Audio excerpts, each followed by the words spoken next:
Good Wednesday morning. It's the main event.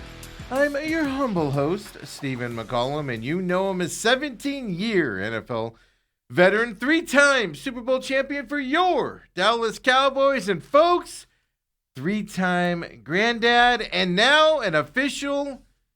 He's the granddad of a graduate of kindergarten, Dale Hellestrae, everybody. See, Steve, the one thing about being a grandparent is you can choose not to go. Here you are. I've been hearing about it for a month. Ethan's graduation. You're stressed out. You got this going on. And I just said, you know what? I ain't going to be able to make Graham's kindergarten graduation. Like, are you serious? He's going to think back someday and say, Grandpa didn't care about me. Because you'll go to the girls' ones. No, I won't. I set a precedent. I don't go telling anything. I don't even want to go to the 6th grade move up. The nice thing about, I told you my theory on kindergarten graduation is just to get it in their heads that how much fun graduation is. And don't drop out of high school. You can do this. That's why I think they do it. Because otherwise, it's just, you just go next year, you go to next class. Yes, you're going to first grade. I'm convinced, I don't know, I could be completely outbased, but I think that's why they do it for them that young. They don't know what they're doing. You have kindergarten graduation, first grade. You got 6th grade graduation in the middle school. Yeah. And then you got 8th or 9th grade graduation in the high school. High school, yeah, whatever that time frame is. I don't think they do that anymore, at least out where we are, because the junior highs are attached to the high schools. Like, so you pretty much, unless you switch schools like my kids did, you pretty much just junior high at the high school. And so after 9th grade, 8th grade, you just go to a different building. And a lot of times you're going to those buildings anyway for at least one of your classes. So I don't remember doing a graduation during that time, but definitely 6th grade there was one. Right. That you had to go to and stuff, yeah. So you got a big week, Steve. Got a lot of stuff going on. I'm stressed out, man. It's my kids stress me out. Yeah, I'm talking about you, Ethan. No, I'm just talking. He's actually been easy so far. But here's two things. One is 2:30 p.m. graduation tomorrow in my mind is just ridiculous. Just ridiculous. And there's one before us, too, at ASU is where they do it and everything. And then there's one after us. This is at the activity center. At the basketball, ASU basketball stadium. That's where it's at. But the thing is like 2:30. Like, it's nice, but it's also weird. Because, like, everybody, all the family members are like, I got to work. I got to do this. My kids are finishing up school on that day. So it's like, I don't have to, like. So does Ethan have to go to school tomorrow? No, he hasn't gone to school all week. That's what I'm saying. He hasn't gone to school since Friday. Oh, you're saying the others two. No, my niece's nephews. No, my niece's nephews. Like, none of them are coming to the graduation because they can't get there in time with finishing up school or work stuff or work commitments and stuff like that. So that's the nice thing is it's not a stress. I don't have to entertain family members the whole time. You're kind of happy about it. But it's weird. Because I do know Steve McCollum. And this was 6 p.m. And if you're the 8 p.m. graduation tomorrow, you'd be bitching and moaning about that. Well, first of all, 8 p.m. would be too late. That's past my bedtime. What are we doing here? What's the perfect graduation time, Steve? Well, I would say 6 o'clock, but it's hot. Like tonight, Eastmark High School, which is the school close, I believe their graduation's tonight. That's the school my kids should go to, but we moved them to a different school, within the same district. I think their graduation's tonight. But I remember, like with Autumn's kids, man, you show up, you have to be there an hour and a half early to get seats, and you're just packed in there with all these other family members, people, your family members, and then, everybody else's family members, and you're just baking in the heat of the sun. It's so fun. At least this is indoors. Yeah, but you're at least indoors. Yeah, tomorrow will be indoors, yeah. But that's just all my point is. It's like, man, so I don't have to worry about family members and making sure you find them in there and all that. I don't have to worry about that because it's at 2:30. We'll be done. We'll be done by 4, Dale. Where's everybody going to dinner? A little Texas Roadhouse? Good drinking water? Best water in town. You know what? They're like, what can we get you to drink? I'll just go grab some water out of the urinal. Don't worry about that. Can I just get an empty cup? How about just drinking beer? Can I just? Oh, so I can't taste the? Yes. I'm trying to be healthy, Dale. Oh, jeez. Trying to be healthy. What?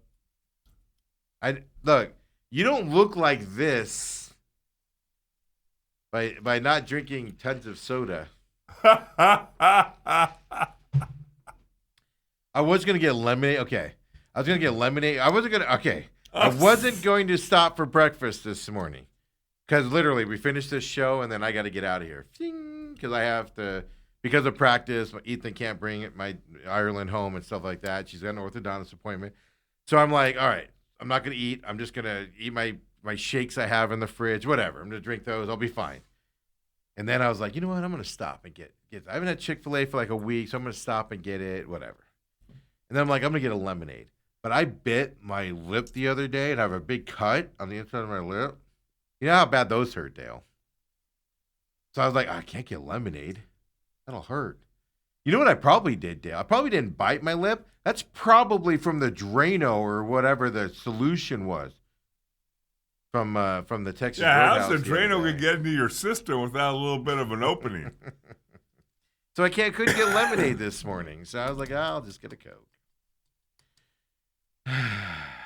You don't look like this, Dale, by peak 49-year-old maleness.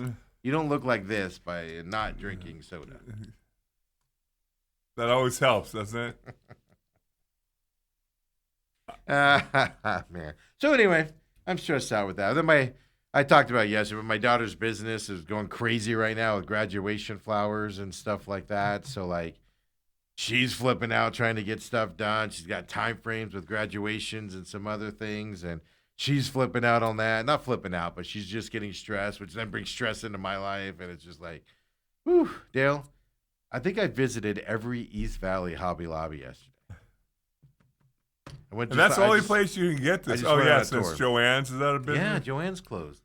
And normally it's not a big deal, but there was one specific color she needed for school colors and stuff. And the ones out by us don't have it, and the size she needs. So then I had to go. So I literally was like down, just driving the freeway system and stopping at Hobby Lobbies yesterday to get the right color. I know. It's like becomes my problem. What a good dad. You know what looks you get when you walk into a Hobby Lobby by yourself? I'm sure you can get ribbons other places. It's just we need it. Now, we had contingency plans, but I was like, let's avoid the contingency plan if we can find the right stuff. And I'll just go for a drive. Just turn the radio on, turn the radio up, drive to Hobby Lobbies with all the ladies at the Hobby Lobby. You know what it's like to be a grown man walking to a Hobby Lobby by yourself? Kind of weird. I don't, because most grown men don't do that, and I haven't. Whatever. If your wife said, I need you to go to Hobby Lobby and pick this up, you'd be there in 2 seconds. She knows better. She wouldn't even ask? No. You'd send Hillary or Kendall. Or... Well, that's because she doesn't trust you to get the right thing. All you have to do is make 1 or 2 mistakes. I know. Well, that was the thing. So, like, we were at, I was at one Hobby Lobby with her yesterday and her friend. And she's like, well, I need this color. I literally am like looking at the label, taking a picture of the label so I make sure I get the right one. Make sure the numbers add up when I look at it. Because I'm like, because they have ribbons. This is what I don't get because I'm a dude. But they have ribbons that are all like same color. Like, yeah, orange. Let's just say orange. They have an orange. Then they have an orange, but there's little lines in it. But I can't see the little lines, but apparently the ladies can see the lines in that orange. That's not the right orange. We need the non-lined ones. And I can't see the lines in it because there's lines in that? Yes, it's needed product number or whatever. So I literally like took a picture of the product number of what I needed. So every one I went into, I just walked straight there and like looked and found the product number, made sure it matched up. See, a little word to the wise. For all you youngins who listen to us, I don't know how many there are. we have an older audience and a young audience. But if you're about to get married, we also have a women audience. So be careful what you say here. If you're about to get married as a guy, you do what I do. Maybe 6 months into our marriage, I did the dishes. And I loaded the dishwasher improperly. Yeah. For 38 years, I've not been allowed to load the dishwasher again, and I can't tell you how disappointed I am in not being able to load the dishwasher. Yeah. Are you? My favorite's the unloading of the dishwasher, because if you do the top first, then the water that's left over in there drips on the bottom ones, and then people lose their minds. That's my thing. I lose my mind when that happens. See, you're the woman in the relationship. I am. Well, I'm the only person in the house. A man and woman. Autumn doesn't help you? She doesn't live in my house. She's there sometimes. She doesn't do anything. Oh. Oof. Kobe, mark that so we can change that later on. We could dub over that, would you? Just kidding. No, she helps. She helps. We'll have that dubbed over later. But no, she helps out. Yeah. But no, generally the dishes are me. Yeah. I mean, I cook. Yeah, but do you care if there's spots on your dishes? Yeah, you do, because you're weird. Yeah. Yeah. I'm not going to lie to you. It's clean. Then the cabinet gets a little wet and evaporates. Dale, will you boil the water so when I get home I can put the stuff in there and the boiling water's all over the place? You can't do it. Get out of the kitchen. Dang it. You can't even fill up a thing of water and turn the stove on so it boils. You can't be in the kitchen anymore. Oh, please! I really want to help. What? I really want to help. No, when you're a dude by yourself, Dale, you just got to take care of stuff yourself. Autumn's been busy. End of school year. Her daughter's got dance stuff. She's in 10th grade over there at Desert Ridge, and she's got her dance stuff and everything. That I told you guys yesterday. She's finishing up being a teacher. So she's having to get all of her stuff out. Well, however long she's been teaching, I'm not going to age her. However long she's been teaching, just accumulated books and all this other stuff. She's got to remove all that stuff out of there. So she's been dealing with like final grades and everything. She's been dealing with all that stuff. So last night I just ordered her pizza while I was out running around. I picked it up on the way home. I did text her though, knowing what I was about to do. I texted her and go, just checking on your plans for this evening. Because if she was coming over, I'd be like, well, I'm going on a Hobby Lobby driving trip. And I only got a medium pizza. Well, I ordered the pizza later, so I could have accommodated for that. Okay. Robert says, must be an East Side thing. West Side schools are K through 8. It's a Queen Creek thing. They're just building their junior highs and their high schools together. Is what they're doing. Because when you build a new school, you start with the junior high kid. Like, you don't just get a 12th grade when a new school opens. Right. And where they're building schools like candy out there because the growth out there in Queen Creek and, Santan Valley and those places. So you build the junior high and then you add the high school onto it. So then kids start in 9th grade. Then they go 9th, 10th, 11th, 12th, and then you have a full class. Right. Like her old high school, the school she went to junior high at, Chrisman, they just had their first graduating class, I want to say last year, and it had been open for 3-4 years. Right. So that's why it works that way. But I don't know if they save money or what. I don't know why they do that. And then also Papa Mike says, I can't wait for the movie to be released. The life interactions of Steve McCollum. Not even Hollywood would believe this story. They'd be like, this is too improbable of what happened. Well, which story? The tire story, the restaurant story, the flower story, If you were sitting down watching a movie, like what was that movie with Michael Douglas where he loses his mind and like wants the burger to look like the picture and kills the old guy with a heart attack on the golf course because the old guy yelled at him because he was on the private golf course. What movie was that? That was such a great description. Breaking Steve. Down or Breaking something? Breaking Bad? No, it wasn't that. But anyway, smart people will know what I'm talking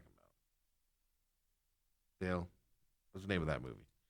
But anyway, it would be that. Like you watch that movie and you're just like, that guy's got a lot of bad stuff happening to him today, and he's just losing his mind, right? And you're like, that's improbable. That just doesn't happen. And then you're like, then you hear my stories, and you're like, that doesn't happen to Steve. Folks, it happens.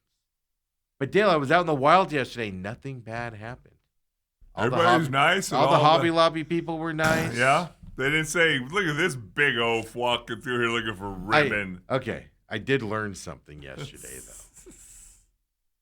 So our Hobby Lobby that we go to a lot is in Mesa, but it's on like next to Apache Junction side of things. It's like everybody that works in there is like old. I'm not making fun of it or nothing.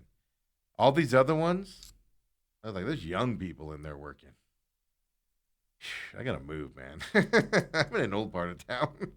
So when you're talking about the one you usually go to, are you talking? Because this is always interesting when I talk to Grant. Are you talking old like you're old? No. Old like my like old? You're old, yeah. Like you're old. You're old. Yeah.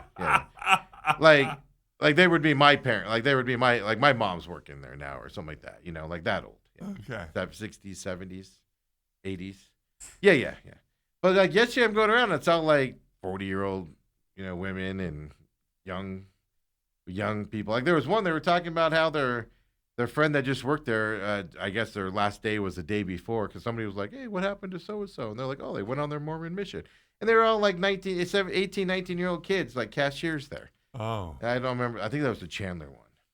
But I'm just like, wow, this is a big difference here between stores. Did you feel more comfortable in the young stores or the old stores? Steven? The young stores. Oh, because you're going to get me in trouble with that comment. The young stores, they just do what they're supposed to do. I told the story about the one out by me where like sticklers for rules, where they had to count the brown paper 3 times to make sure they had the right number, even though we kept telling them it was 16. And they're like, oh, you got to count those. You got to count this. Single sheets of paper, they're counting every single one. Yeah, and they're like 15-cent papers and stuff like that. Yeah. But it's like they're more sticklers for rule. Let's put it that way. This is how we do things here. And the younger people are just like, the younger ones, how many pieces of paper you got? 16. All right, 16. That's fine. Yeah, it's just different. I don't know if it's good or bad. Which one do you enjoy most? Oh, I'm driving to Chandler every day now to get my. She goes, we're going to Hobby Lobby. I'm like, we're going to Chandler. We're driving an extra 30 minutes out of our way. Let's do it. No, I'm just kidding. It is funny, though. There were more people there to help me out, too. Okay. Like, literally, I got asked like 3 times, do you need help? Because I'm a single dude. I'm a dude by myself in the Hobby Lobby. Like, do you need help finding something for your wife, sir?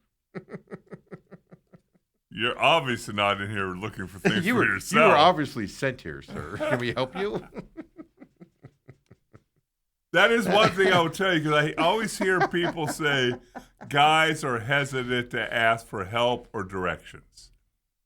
From day one, I've had no issue. If Brooke sends me to the grocery store and I know where 5 of the 7 things are, I'm not walking the whole store. No, I go boom, and then I see something that works there. Hey, can you point me towards? You know what the problem is? I've noticed this at Home Depot as well.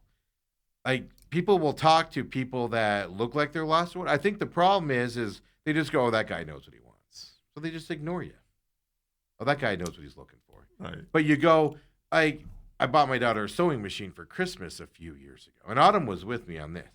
But that lady was peppering me with questions, and I'm like, I don't know. What would you buy for your daughter? I don't know. Even Autumn was like, you're so uncomfortable. I'm like, because I don't know. Just hand me a sewing machine, and I'll tell you if it's too much or not. It's just, so if you're in that environment, they all want to help you. But if you're in, like I said, like on Home Depot and you're a dude, they're just like, that guy knows. That guy knows what 48-inch pipe that he's looking for. He doesn't know where the filters are? Yeah, exactly. That guy's obviously just browsing, looking for stuff. We don't need to help him. So I think it's the environment you're in. I usually walk in the store. If it's something that I don't know where it's at a Home Depot, I'll stand there with his dumb look. It's comes natural. I'll beat you to the punch. But do you do the thing where you walk in where the registers are? Yeah. Like you walk in the exit? Yeah. So more people will see you? And I'll just look around I'm like, oh my gosh, I've never been in a place like this before. See, at Home Depot, I won't ask because I'm like, all right, piping should be in plumbing. So I look for the plumbing sign. I'll walk that way. Then if I don't find it, then I'm like, hey, man, where do I find this? And they're like, oh, the other end of the store, sir. I'm not doing an extra walk. I get that look on my face like, oh, my gosh, this place is so huge.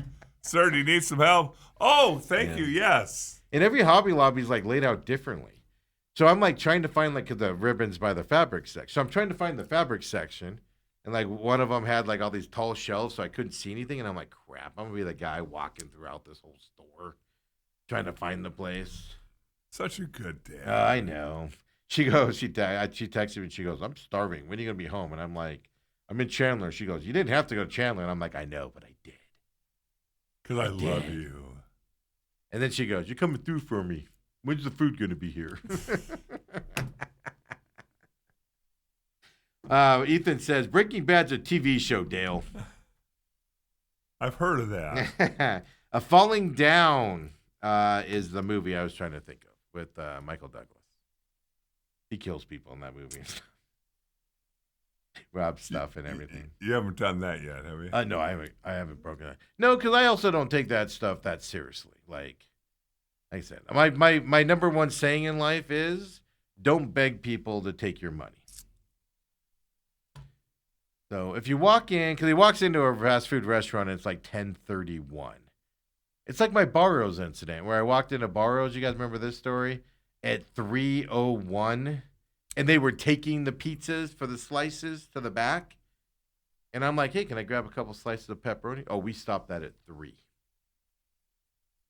And I'm like, okay, but you're literally taking them back. Yeah, we can only sell you a mini pizza now. And I'm just like, what? Do you know what I did, Dale? All right, you're not getting my money today. And I left and I went and ate someplace else. Don't beg people to take your money. So I would never flip out on a company like that. I just get up and leave. You act like that was your only saying in life. You've got about 32 sayings. Well, no, but that's my big one. That's what I tell people. Because people are like, I can't believe they treated me like this. Don't spend money there. Like Osaka. That lady wants to make me feel like garbage because we asked for 2 people to sell. We went someplace, we went to a competitor and ate that night. They don't care. I don't care. I spent my money elsewhere. They don't care I spent my money elsewhere. And I haven't been back since. Till Autumn's going to make me go back there someday, folks. What about the Texas Roadhouse water? Did you pay for that? And water's free. Drano is free, Dale. Drano tainted water is free. Texas Roadhouse is what I learned. Big week for the McCollum. I'm stressed out. I know. That tomorrow, we're doing regular shows tomorrow. Dale's like, just take the day off. I'll hang out with you. Yeah. The problem is Ethan is going to his mom's house tonight. His mom's taking him down to ASU so he could be there at 1:30, whenever he's got to be there and everything. We got to get her Ireland from school. They get out of school at 12:15. And that's the other thing. Like, a lot of kids, like when I was in high school, you went to the high school graduation because you knew people that were graduating. Like, you were friends with them or whatever. And I'm like, so kids that might want to attend this graduation aren't going to be able to because they get out of school at 12:15 and it starts at 2:30. How are kids going to get there? I think it's ridiculous. That's at 2:30 in Tempe. Well, would you rather have noon? My point is, there's a lot of downsides to this and everything. Yeah. There's downsides to the Rattler starting time. Oh, that's too early. That's too late. 9 a.m. on a Monday is ridiculous. Oh, no. 7 p.m. on a Sunday is too late. Those 3:30 spots. But even then, you're running late. Yeah, like, see? Oh, sitting at home. Oh. Dale, I just like to complain. That was what I was trying to get you to say for a little while. That's the only reason I said it, was you said it.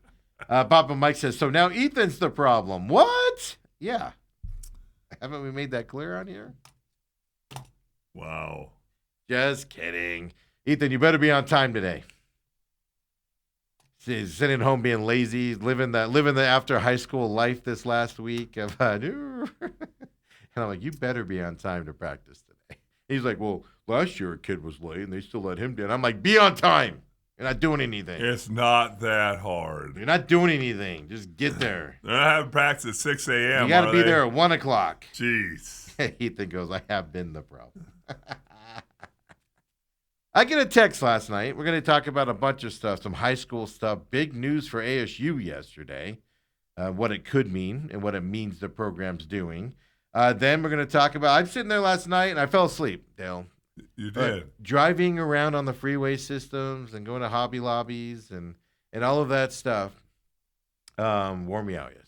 Did you plug your car in when you got home? I have a gas car. I had to buy gas yesterday. How easy was that, Steve? You just pull in, you get out, you put your credit card, you 2 minutes later, boom, back in the car and off running. Okay. It took me 4 minutes to figure out how to get the gas thing open, and because it's a loaner, and I have never done it yet. So it took me like 3 minutes to figure out how to open up the gas can. Did you at least pull in on the right side? I did, yeah, because I know that. Well, because it was bright yellow. Because like I'm driving around, and it says like 41 miles to empty. And I'm like, all right, cool, 41 miles to empty. I'll just keep going. I stop at the Chandler Hobby Lobby. And then I'm like, all right, there's one over on Gilbert Road in the 202. I'm going to hit that one last. I'm going to hit that one up and check it out. I get in the car after Chandler, and I'm driving, and I get on the 202, and all of a sudden it's like low. And I'm like, what does low mean? Because low and 30 is one thing. Low and you better get gas now is another thing. But it just says low. It doesn't tell me how many miles are left before I'm empty. So I get on the 202 and it's stop and go. I turn the AC off because I'm like, what if I only had like 4 miles to go? Who just puts the word low instead of, why not have 4 miles to empty? Why do you have the word low so you don't tell me how many miles I'm messing with? So, Dale, I had to get off the freeway like 3 miles early at Arizona Avenue and drive down to the Circle K to get gas, out of my way to get gas because it says low instead of 20 miles to empty. Because there's a difference between low and being 20 miles to empty and low being 5 miles to empty or less than a mile to empty. There's a big difference there. And it just said low. Who is the stupid engineering genius that came up with that concept? What I want to know. How about you see 40 miles and you know I got one more stop and then I'm getting gas? Instead of having to push it to the bitter end, Steve, that's a Steve problem. Yeah, I run it down to 1 mile per gallon. That's a Steve problem. No, I want to spend the most amount of money hugely possible. So I can spend the most amount filling up.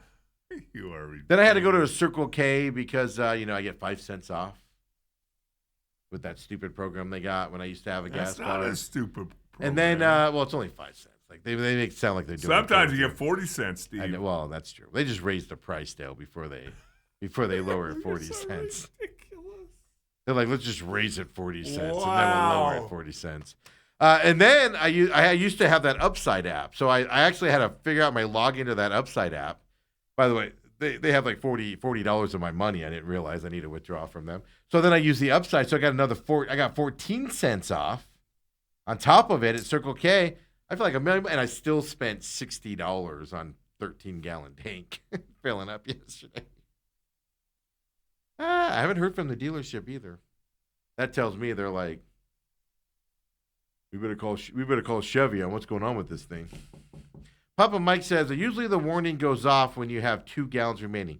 That was the thing, like the gas cap, the gas light with the arrow, because it tells you what side it's on. That was bright yellow. Something tells me if I was dangerously low, it would have turned red on me or something. No, it does not turn red. Yellow. But it turned yellow. Yellow is the extent of the color, Steve. I should have tested it. Yeah, then you'd be on the 202 calling Ethan, hey, can you bring some gas? No, I would have called AAA. I wouldn't have admitted it. I would have called AAA. This isn't a flat tire, Steve. Here's the other thing. They'll bring you gas. We found that out on a road trip one time outside of Moab, Utah. What are you doing challenging the gas tank in Moab, Utah? I thought I could make it. Yeah. We were like 5 miles outside of town when we had a coast. And AAA had to come bring us a thing of gas to get us into town. And they're probably pissed at the car. No, I wasn't mad at the car. We just sat there. We made fun of it. We had a fun trip. We enjoyed sitting on the side of the road. I could imagine. That's just waving at people, out of gas. No, this cop stops there and goes, can I help you guys with anything? I go, not unless you have a gas can. Waiting on AAA. And he goes, He goes, common problem out here. I go, is it really? You just trying to make me feel better. Ethan goes, I remember that Utah trip. Yeah, we just had fun with it, Dale. sitting in the Utah sun and heat. There is no fun sitting on the side of the road. They came quick. They came quickly. Oh. So my point is, AAA brings you gas if you need it to. Yeah, but it could have been an hour and a half wait. The thing that was making me stress was on the 202, there's a lot of construction. So if I ran out of gas, there was no place to pull over. I would have been blocking a lane. And then I would have to get out and push it to wherever I could get a lane because there's all this construction, so there's no shoulder. So that's where I was stressing. Like, even if I ran out of gas right now, I'm just going to sit here. So I was like, I got to go. Yeah. I don't let it get to a quarter of a tank when I'm traveling cross country. Well, you know what the difference? Oh, I got stories on that. I had a hybrid one time, and from outside of Grand Junction, Colorado, and we were cutting up the backside through the mountain chains to go up there. And I'm going to make up numbers now, but it was like 20-something miles to the next town. And my gas thing said I had like 60 miles to go. So I'm like, we'll make it to the next town. No big deal. But what I didn't factor in, I was going through a giant mountain range. We were going up this mountain, Dale, that had like it was like this. It was like steep. And I'm just watching. So on the backside, you're just watching the thing go down as you're going up this thing. And so we hit the backside of it, and I'm coasting down, regenerating the battery as much as humanly possible. And we get to the bottom, and I'm just like, on battery power as much as possible. We made it. No problem. We made it. I will never, ever, ever, ever get in a car with you. Not even in town? No. I don't want to get pulled over on the 202 and wait and sit there like a doofus. It doesn't happen that often. If it happens once in your lifetime, that's a mistake. Oh, well, it's happened a lot. Oh, no, it's a mistake. Ethan goes, I was asleep and I woke up to heat. Yeah, because the air conditioner was off. It was great. This cop goes, all right, I just wanted to check on you. I'm like, yeah, we're good. Just waiting for AAA to show up, bring us some gas. I'm such a moron. I didn't want to pay for that expensive gas in that rural gas station about 20 miles outside of Moab, Utah. So I was pushing it. So what we've learned here, Dale, is I have issues. You have more than I thought. I knew you had some. I woke up this morning, and I get this text, and the text says, "Take your meds, crazy boy." Oh, look at that. I just said I haven't heard about my car at all, and they just texted me. Look at that. I should say that stuff more often. Good morning. We do have the charger module coming for your vehicle, so it should be here later today, if not tomorrow. Just wanted to give you an update. So they are replacing the charger module. They think that's the problem, obviously. So it wasn't me, Dale. Wasn't me. I wonder how much that costs if I wasn't under warranty. I wonder how much that would. I'm going to have to ask. What would this cost me? Because it's about to go out of warranty. What will this cost me if I wasn't under warranty? I'm going to have to ask that. Usually I'm the guy, that's where I have bad luck, is that, 2 miles over the warranty, and that's when something goes wrong with my car. That's why I was like, I got to get this thing in for everything. The updates, Yeah. It's not charging public. Like, I got to get it all in now because it goes 1 mile over. And then I'm paying for all this stuff, So I was like, I'm getting it in now. And then if they don't fix it, at least you took it in under warranty. They'll usually still cover it after you go over because you've already had it in. So I was like, I at least got to get it in, first off and things to that effect. But, yeah, so they're replacing the whole charging module, it looks like now as well. So, but I get this text, and it says, can't trade my guy Marte. And I went, oh, Marte must have won the game for the D-backs last night. I fell asleep toward the end of that game. They were down, and then I fell asleep.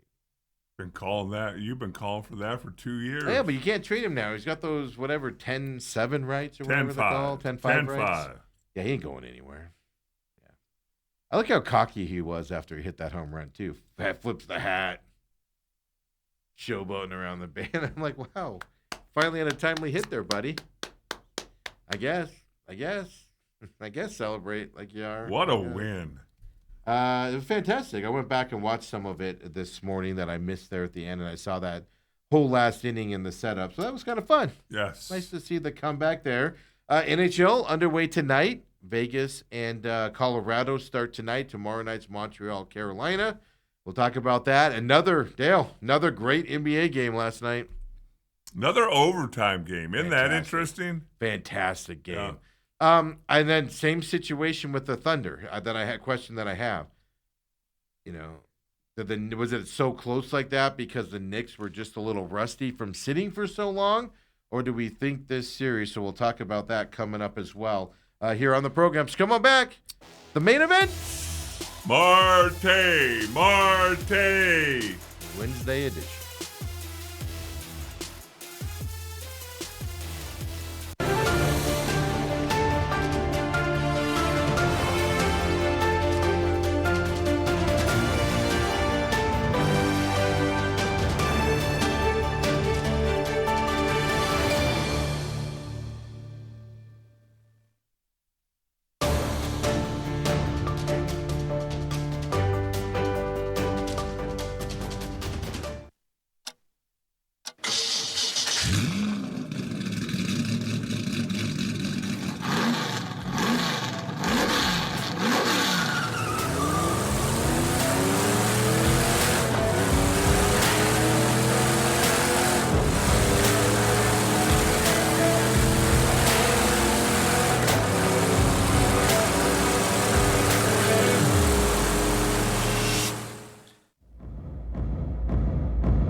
And we're back here, main events, having some fun here on this Wednesday. Are our breaks getting shorter? No, the same distance. We got a couple things changing here coming up. Ethan's going to come work for us here after, graduation here. So we'll have somebody to do some edits and stuff and do some of those things we want to do, we just don't have time for right now. As we need to grow a little bit. It's a situation, so that's coming up. Then we got somebody else coming on board to help us out with getting guests for the business show and things to that effect. Those of you that used to listen to Business on Breakfast over there at 1510, whatever it was, Money Radio. And no, I'm not talking about Mark Asher. He's going to come on and help us on the business side of things coming up, Dale, and all that. So we got some changes coming up. So your breaks, we're going to get all those dreams and ideas we had all put together here coming up here, I think. Well, I tell you what, Graham will be happy. Yeah, you're going to have to bring him around here. Yeah. You never bring Graham around here because Steve's bad influence, but he shows up. Yeah. Yeah. He loved Graham. Graham loved him, and then he had to put up with you. F this, F that. Steve, Graham's standing right here. First of all, I didn't see him. I didn't say F this and F that. It was just one emphatic F-bomb. And the tables were done. This is why we have small tables at this studio. Yeah, for Graham. We can see tiny people walking in. Now Graham stands way above the but desk. I'm talking about we have other things. We got other tiny people hanging around now. You guys keep populating tiny people. I have to factor my life into stuff as well to get around. Cost him $20. That as well. Jeez, yeah. Couple things here really quick. One in the NFL circles. As well. Owners agreed to increase the international slate to as many as 10 games per season. Right now they're at 8. Little bitty increments, Steve. Well, you know why? Yeah. It's because it's the 18-game season. There'll be 16 of them here in another couple of years. Because they're going to go to 18 games, and then every team's going to have to go international. That'll be the 18th game. So you're not going to get an extra home game. It's just one year. That way you're not taking away from the home side. I was reading yesterday. I have to think here. I want to say it's Minnesota. I think it's the Vikings. They actually have a clause where only X amount of home games can be taken away from the Vikings stadium in a time frame. The Vikings can only have one more home game taken away from them to play anywhere else. One more until 2030. So you can only force the Vikings to take a home game away one more time before 2030. Teams and cities, part of the agreement to help build the stadiums is, home games have to be played here. So that's kind of how they're getting around that. But the NFL also passed a rule saying you can no longer say you're not interested in doing an international game.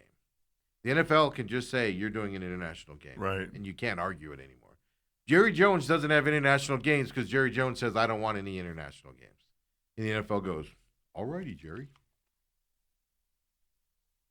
They're taking that rule away. Well, they have one this year. They do. Without rest before or after. I saw that as well, yeah. But for the longest time, he didn't want to do it. And then you got the Jaguars that are like, we'll go to London. London will be our market, and stuff like that. So it is interesting, this battle that they're doing. But we're going to have an 18th game season, and that 18th game is going to be every team going to have an international game. I've been saying that for 6 years now, where we're headed towards for international games and stuff like that. Because you're going to start to get an outcry here if these teams that are losing home games. Like for instance, the Rams and the Niners. Somebody's losing a very important home game to them. Yeah. Because if you don't know, if it's in Seattle, Niners fans, quick drive up to Seattle. It's not that far. Niners fans will infiltrate the 12th man up there in Seattle and watch the game. Seattle fans will infiltrate San Francisco for that rivalry game. And somebody's losing that atmosphere, etc., because they're going to Australia to begin the season. 18th game takes that out of, will at least kind of take that out of proportion on that side. The other side of it is these international games, it used to be they just had two teams, didn't care if they were good or not. Now they're starting to put, kind of like streaming, all the good matchups this year, or a lot of the good matchups this year, are on streaming. So they say, 87% of our games is on regular broadcast. Yeah, but they're not the games most people want to watch. All the games you want to watch are going to be on the streaming service. After reading about that, I thought, you can correct me if I'm wrong, or we need to do more research. Yeah, I might probably have to do research. Because they said all local teams will get to watch their team. Like if the Cardinals were good and they were playing in London on Netflix. Even if they're not good, they do that because that's how they get around it. Because, so the Cardinals, they play on Fox 10 or Channel 5 or whatever their agreement is. So it's on Netflix, but you can also watch it local. They do that to get around some of that argument. Okay. But baseball doesn't do that. That game's on Prime Video. Yes. You have Prime Video, you ain't watching that Friday night game. I've had that problem with the D-backs. I'm like, I'm not buying Apple TV. I'm not buying Apple TV for one Diamondbacks game. So I'm like, I'm just going to listen to the radio on this one. Baseball doesn't know, but that's one thing football does. But they're doing that though to say, we're not hurting the local fan. Right. Well, that has something to say about it, though. Yeah, but they're not a local audience, what they're going for. It's a national audience. If you put every big matchup on a streamer to where if you want to watch the goodness of your sport, put the Cardinals on free all you want on Sunday afternoon football. Put the Cardinals on all you want on that. Does anybody care? No. Oh my God, did you see Carson Beck slinging that ball yesterday?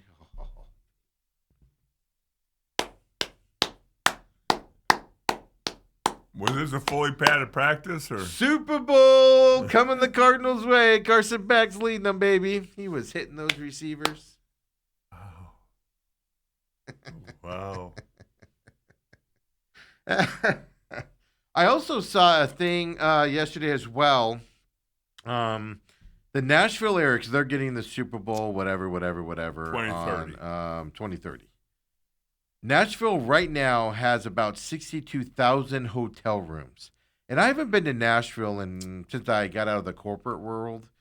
So it's 10 plus years now. Yeah. And Nashville was getting big then, but I know it's exploded. That was before they had Broadway and all that built up and all those bars down there. Before, you only went downtown to watch the hockey team, and then you got out of there as quickly as possible when I was going there.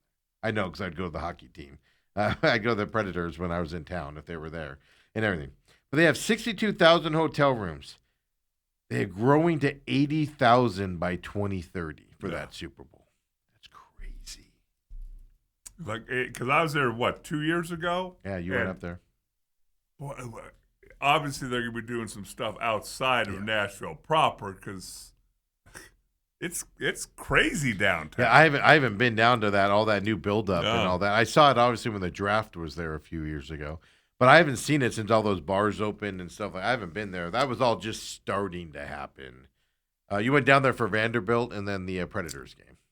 Is where you went down to downtown Nashville when I was going there. Okay. But it's just crazy, just reading that stat as well coming up. So I don't know, NFL stuff out there. It's interesting reading about what the NFL is doing, what they aren't doing, and the changes that are coming our way around the NFL. It is fascinating in the terms of business side. They're doing all of this with the face of Congress eyeing what they're doing. Like Congress is paying attention to their moves there and kind of fighting back a little. Even President Trump's kind of fighting back on it and stuff like that. So it'll be interesting to see how long they pass it. The Sunday, I'll tell you this, the Sunday afternoon. So before it was Monday Night Football and then Sunday Night Football came in. That's where you wanted to play. And if you didn't play there, you wanted to play Sunday afternoon, the 4:25 or whatever game, which is our afternoon games out here and stuff like that. They're just getting rid of those Sunday afternoon. That Sunday afternoon window isn't what it used to be, and they're just getting rid of it. All their big games are going streaming, Dale, or Monday night or Sunday night football. So even then, it's not going to be where you're going to sit down and watch all day Sunday football anymore. I think that's stupid.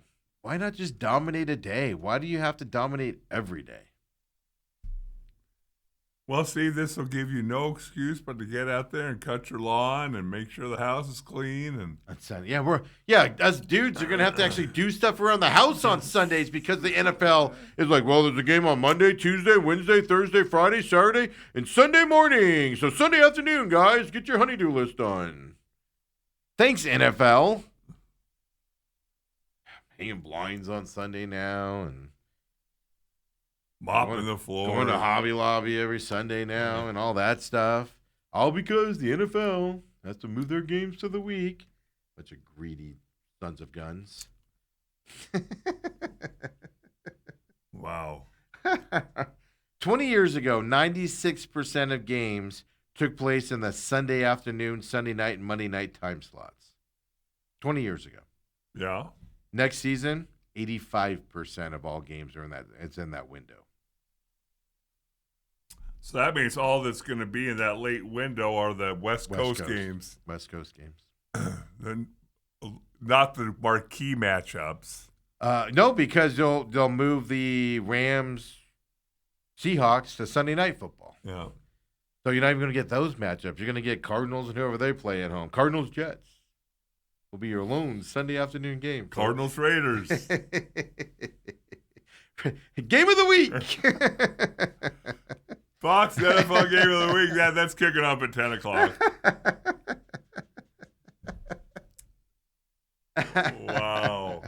So Sunday afternoon games accounted for 83% of the total NFL slate. This year coming up, 2026, 72% Sunday afternoon games. So they're taking away that Sunday afternoon window, and they're putting those better games on the streaming matchups during the week. Or prime time. Or prime time, yeah. Or the streaming matchups during the week and stuff like that, yeah. So Sunday's getting diluted. The NFL, is this a good – here's the question I got for you, Dale. Like, you can change it. I'm one of those people, though, that I generally – on Thursday Night Football, for instance, I generally don't watch those games. I'll have them on, but I generally don't sit down and go, I have to watch this game, unless it's a matchup I want to see. And there's very few of those. Very few of those on Thursday night.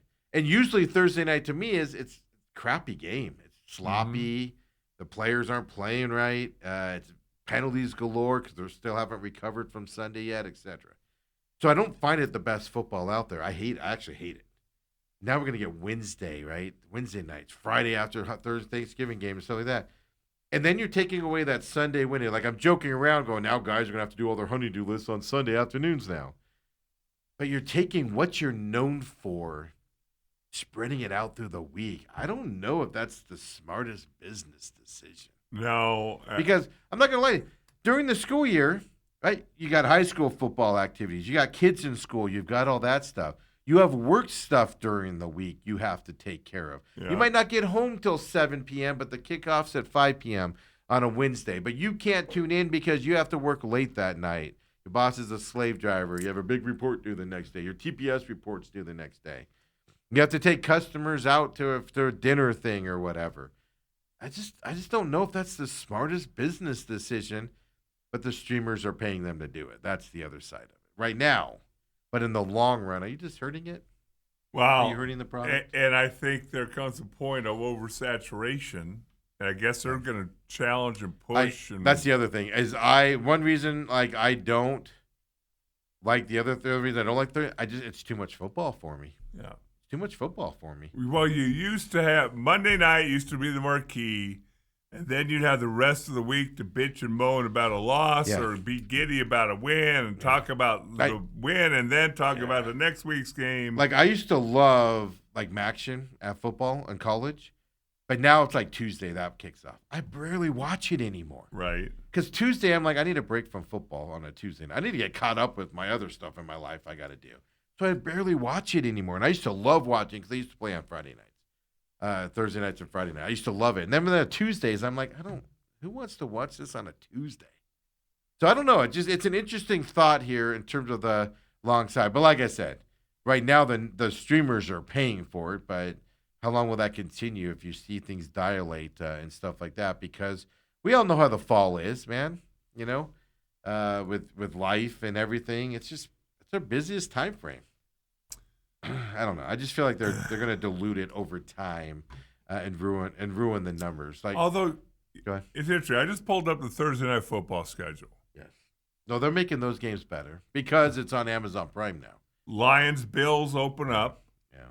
Falcons Packers, Steelers Browns, Buccaneers Cowboys. You just said Falcons Packers like that's going to be a great game. You never know.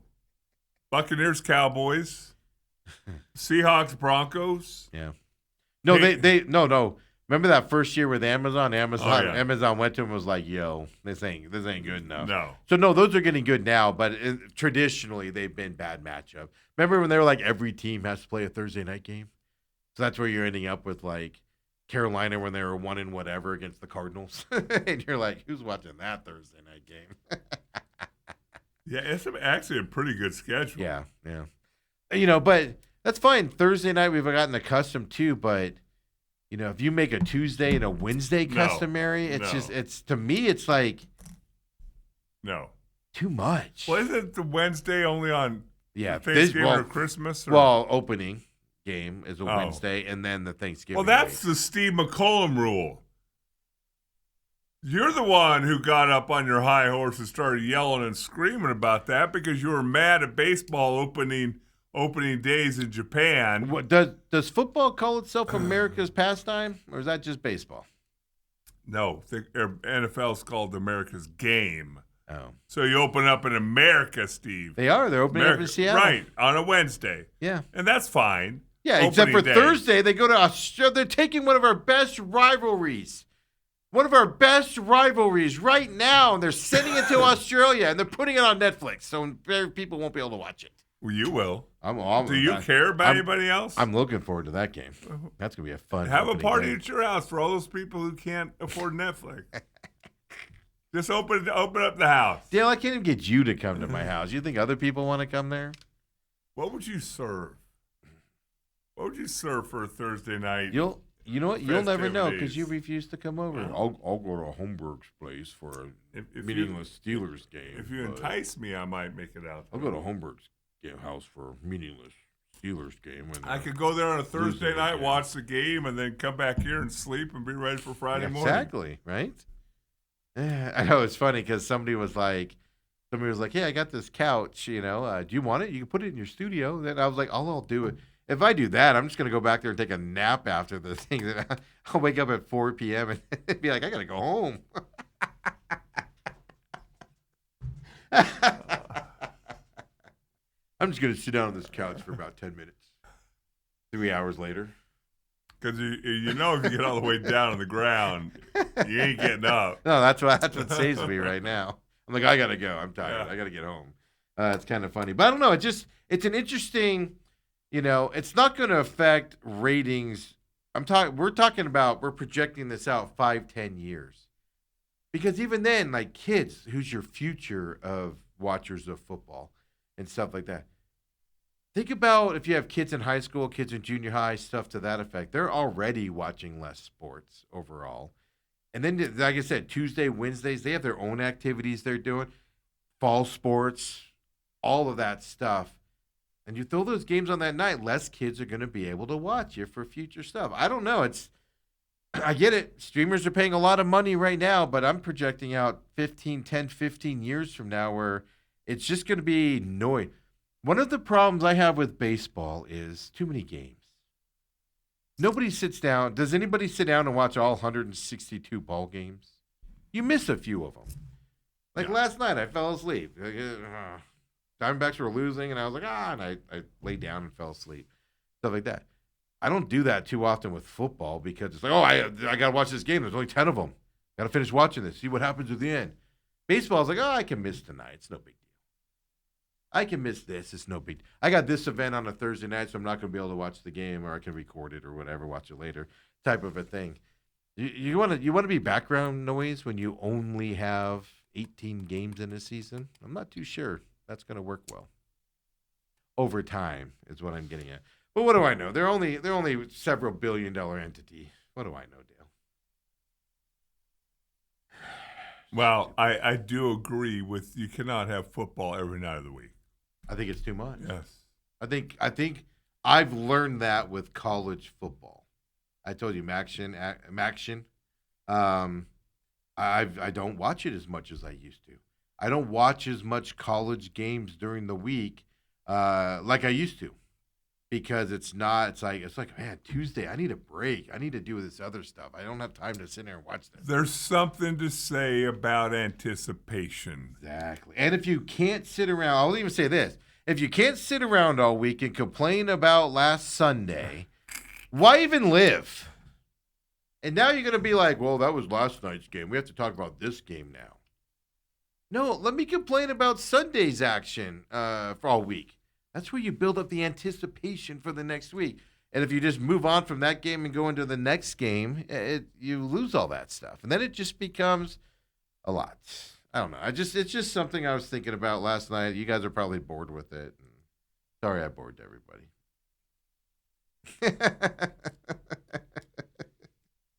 Robert says, home run aside, I would have traded him before the 10-5 came into effect, Marte. Well, the way he's playing this year, Marte, they look like they missed the window to trade him in the offseason, the way he's been playing. Yep. If he plays like he did last night, that's what you're paying him for. But he doesn't do last night as much as you want a player his caliber to do it. So to me, yeah, they look like there's a possibility we're going to look back on the Marte not trading him in the offseason. We're going to look back and say, you missed your window to trade him. Not that he's going to be a bust and it's bad, but you probably could have gotten some people to help you grow by trading him, and now you're going to be stuck with him. Stuck with him is not the right. You're going to have him on this team and not be able to unload him when you need to unload him now, and it's not playing to that level. So that is interesting on the Marte side of things as well. So Papa Mike says, I have to leave. It's my wife's 71st birthday today. Time to get going. First of all, Papa Mike, you meant your wife's 38th birthday? Outing his wife's 71st birthday. Come on, Papa Mike. Even Steve knows better than that. I know. Come on, man. Robert says, Steve will serve nachos. Well, that'll be one option. That cheese to chip ratio is going to be mwah. I'll have 3 or 4 different types of salsas for all your salsa needs. Some people like it chunky, which you guys are crazy. Thick and chunky, like paste picante style. Yeah. Some people like it a little runny. Some people like it spicy. Oh no, we'll have a whole salsa bar there. That'll be amazing. Boy, you're already getting hungry, aren't you? I know. Hey, maybe Dale won't be there because Dale won't come to my house. Maybe you can invite everybody for that Cardinals Thursday night game. Oh. Yeah, exactly. That's what I'll say. Next Cardinals primetime game. We're having a get-together at my house. Y'all are invited.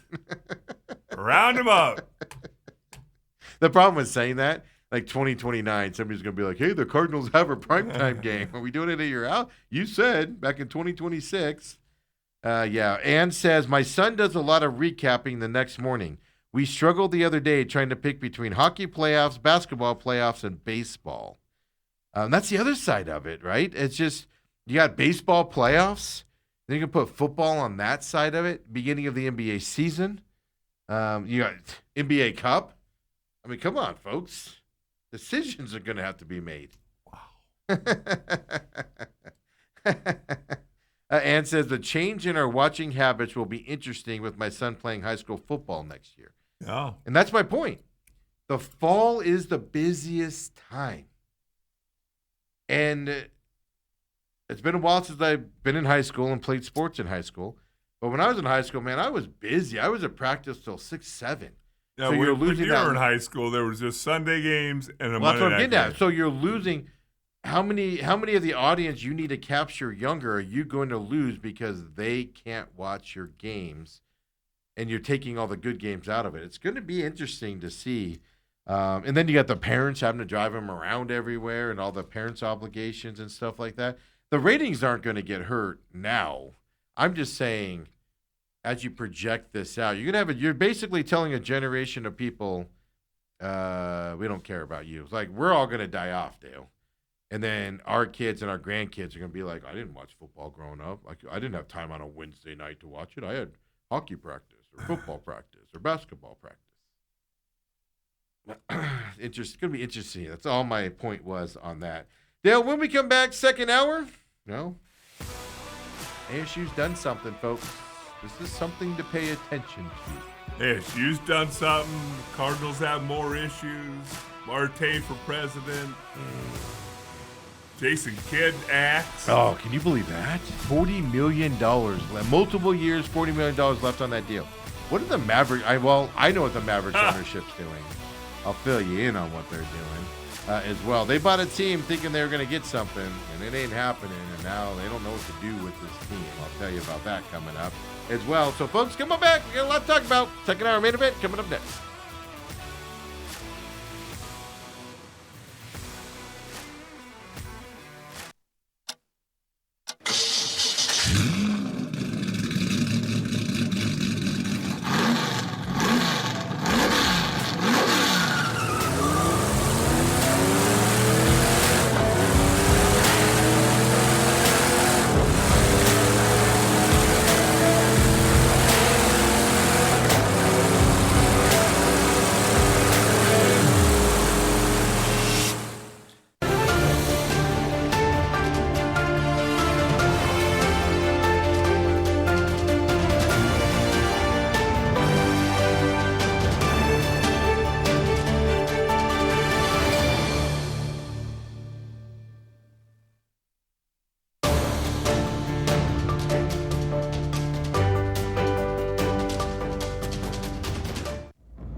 And we're back here, second hour. Appreciate everybody joining us, either live at Robat TV or on YouTube. TME Media AZ. You're going to want to subscribe to that, as we have some other things coming up, some things being done away from our normal programming, some smaller stuff like movie reviews. That's coming up here as well.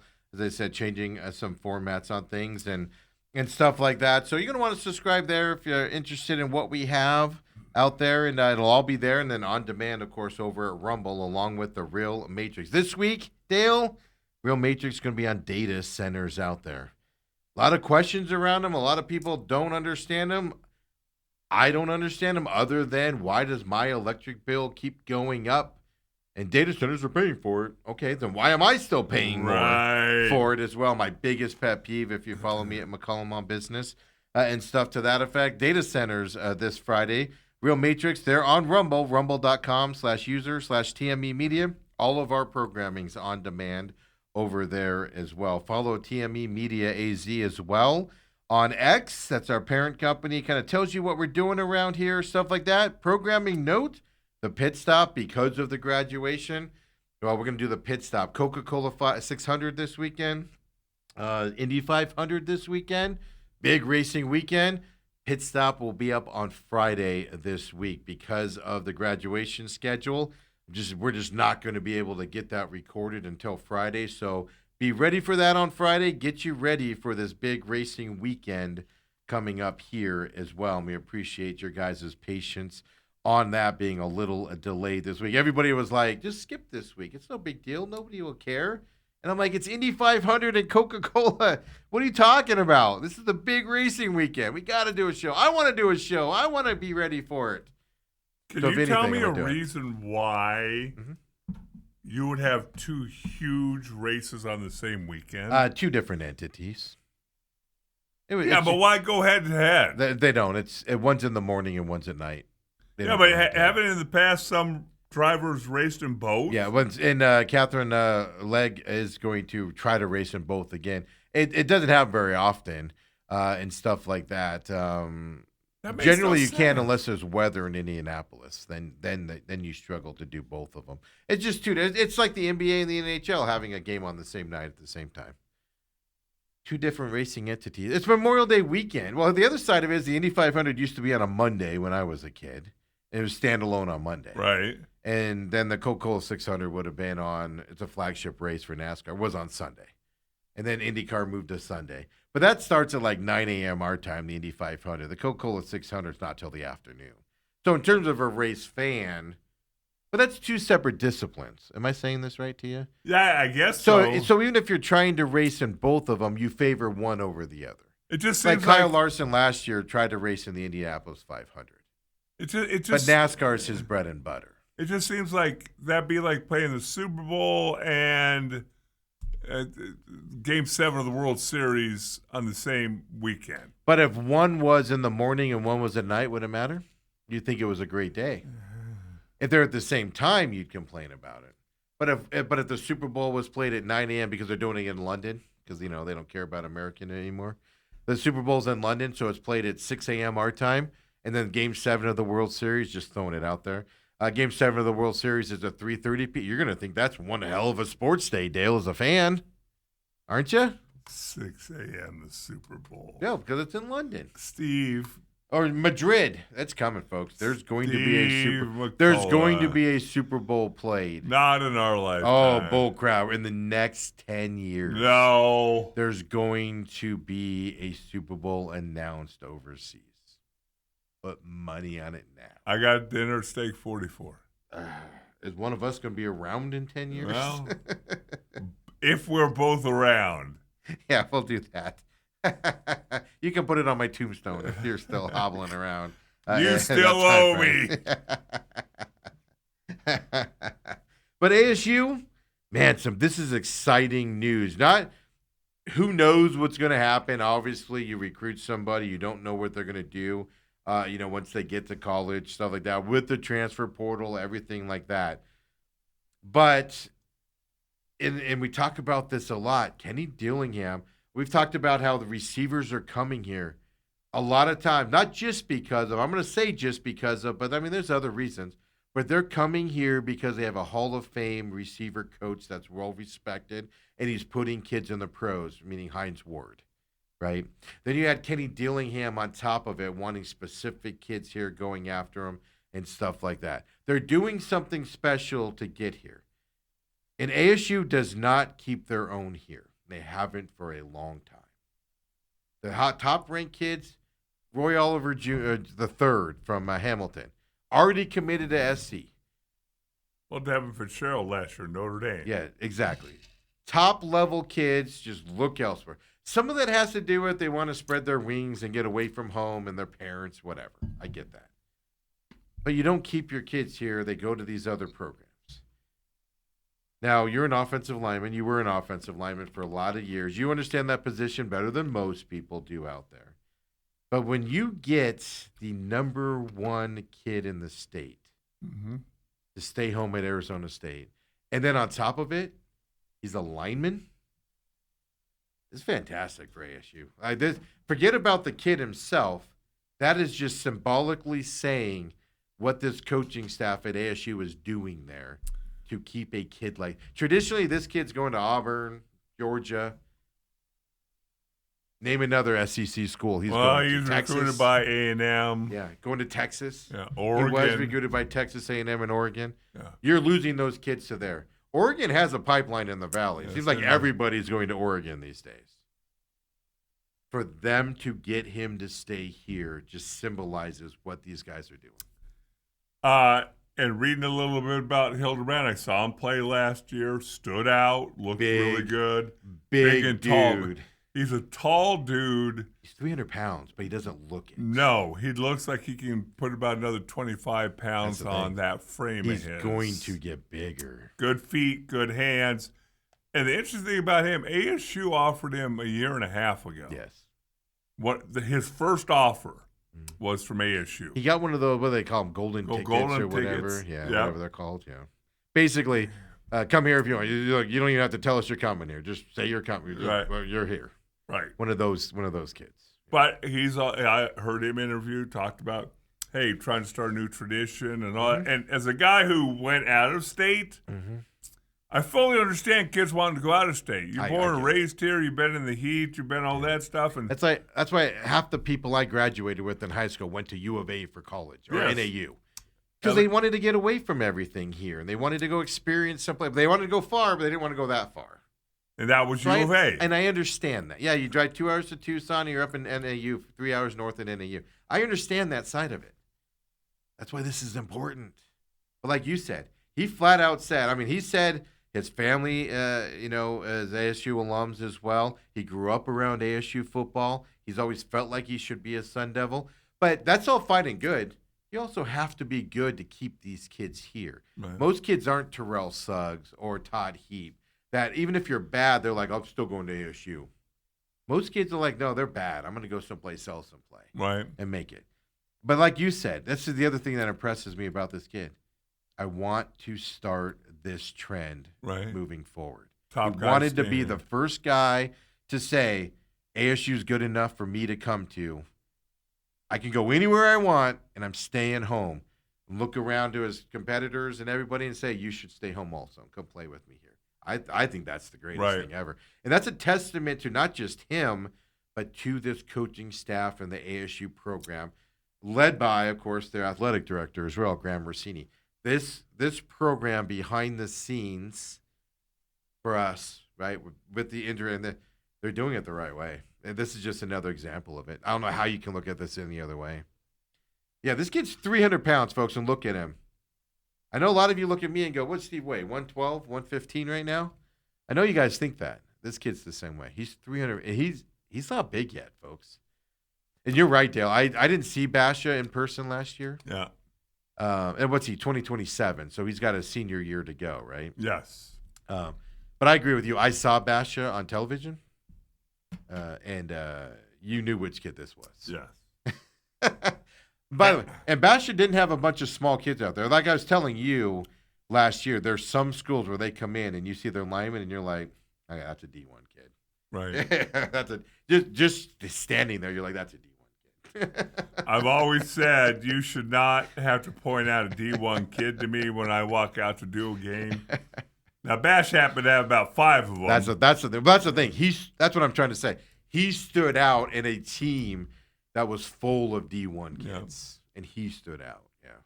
Then you watch them play, and you're just like, he's got a meanness to him, though, man. That it always cracks me up with linemen because, like, linemen on the field, you're like, that dude's nasty. And then you see him in person, like, hey, how you doing, sir? Great to meet you. And they're like the nicest people. They're like picking up chickens. They're like picking up birds and putting them back to their mama's nest, raising them in an incubator, taking care of them. And then they go on the football field, and they're just kicking the crap out of this defensive guy who's like, leave me alone. What I was always taught and what I taught when I coached was the fact that outside the white line, you're a good son, you're a good student, you're respectful. And I always told all my guys, I said, and if you ever get lucky enough to have a girl like you, you're a good boyfriend. When you step across the white line, you get to do things that would get you arrested outside the white lines. You get to punish people. Yeah, take it out between the lines. Enjoy that and release every bit of angst and anger that you have. Yeah, don't be like Rashee Rice, who all he had to do was stay clean, man. He was going to escape all punishment for his deals. Steve, explain to me. You just can't stay off the marijuana. Explain that to me, Steve. Why is the hold of marijuana so tough on people? I don't know. I don't have an addictive person. I do have an addictive personality. I'm aware of it for certain things. I'm Irish. My family's history around alcohol's pretty prevalent, stuff like that. But I'm cognizant of it. But I don't understand it. I just don't. I thought every kid that went to Dobson had. Oh, it was there. I've just never gone to where that. What's so weird is when conversations like this come up. At Saguaro High School in 1979 and 80, we had 100, 200, 300 buildings. 300 building had a big field out behind it. And literally at between classes and lunchtime, there would be 200 people out there smoking cigarettes or dope. Yeah, we had a smoking section. Yeah, it's like what? Literally on campus, where you would just huddle off to this back corner of the school, and there'd be a ton of kids out there, 16 years old, just and whatever else they're doing. Yes. Yeah, I know. Could you imagine? Like, if you tell the kids that today, they're like, what? This was 90s. Don't walk on the grass, though. Why are you going out there? That's drawing the line. Smoke the grass. Don't walk on it. Steve didn't tell us he flicked a cigarette on the grass. But I know that was an interesting change there, but just what are you doing, Russia? He could have escaped all penalties for the nonsense he went through last year in the legal system. And because he couldn't stay away from the reefer, now he's got to go to jail for, a month, I think it was, I read? Yeah, 30 days. Yeah. And he could have escaped it all just by staying clean. It's just, what are you doing? And that's going to affect his payday on the NFL side of things also. And he went to SMU. Well, has SMU fallen that far back? I wasn't going to bring that up. It used to be a Rhodes Scholar place when I was there.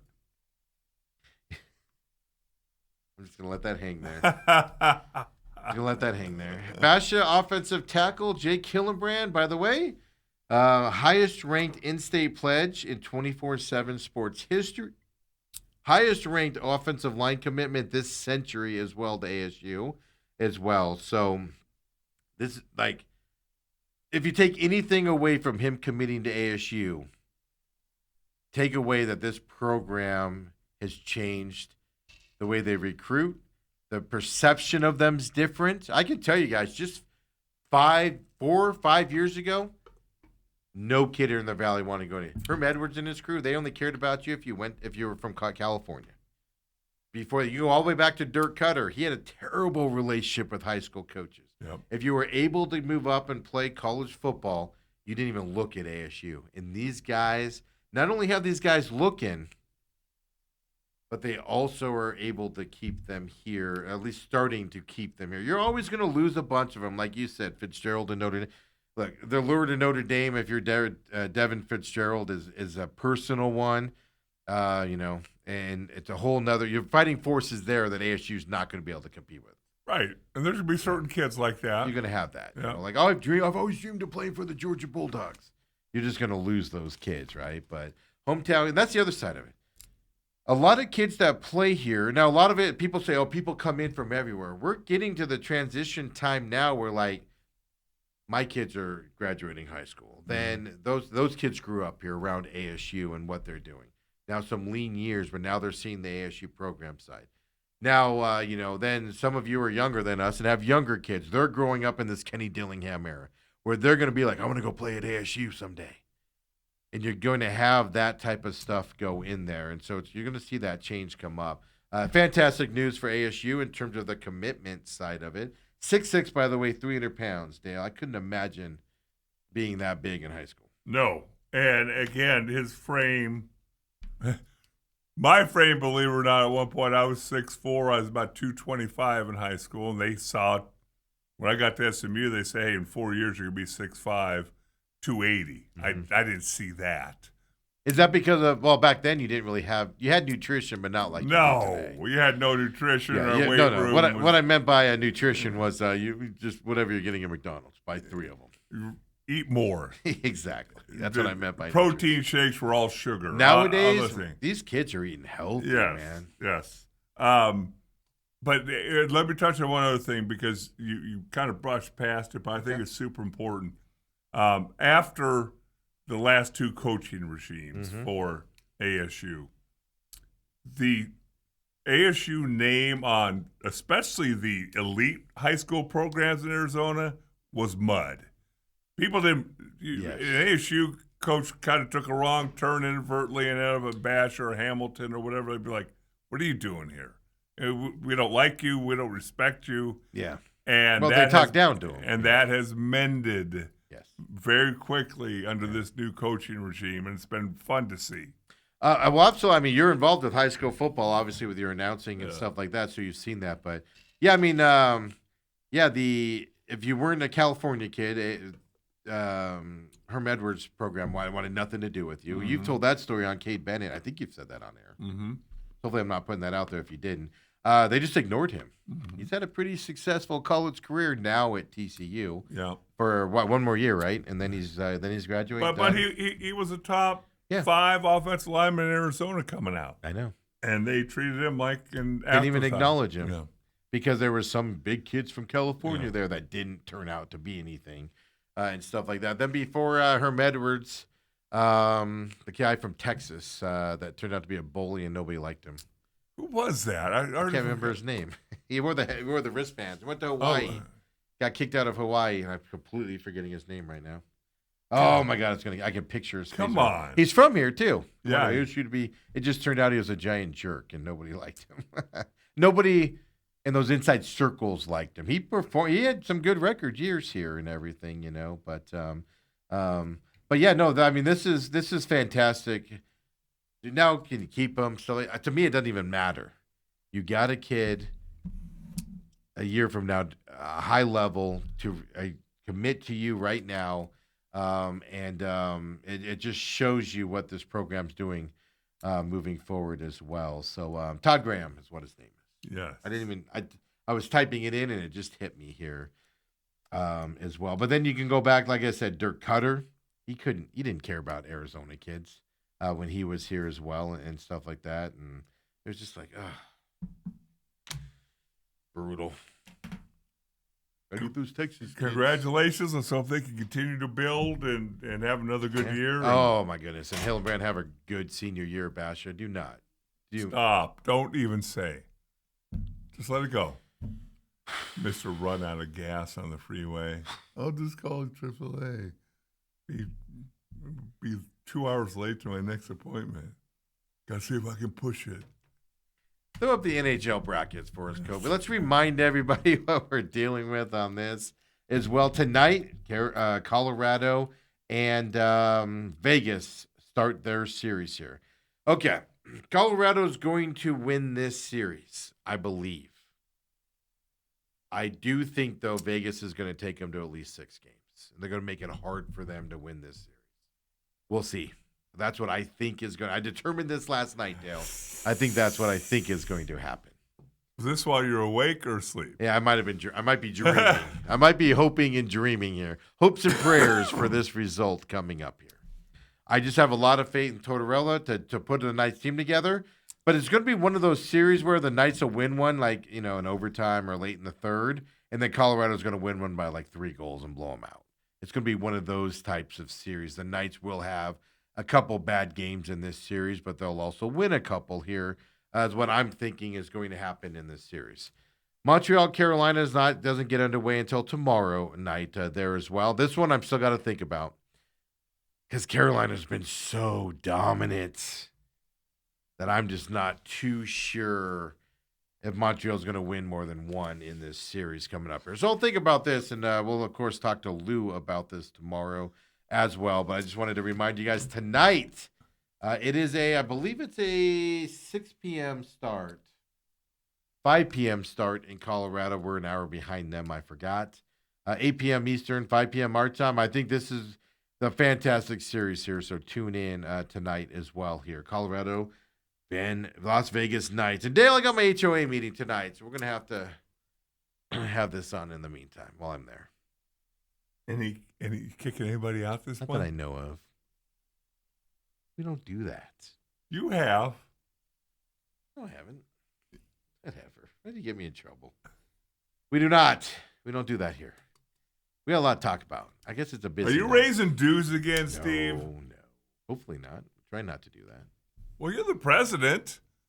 That's all it has to do with budgets and legal stuff on that, believe it or not. Stop raising our water because of data centers.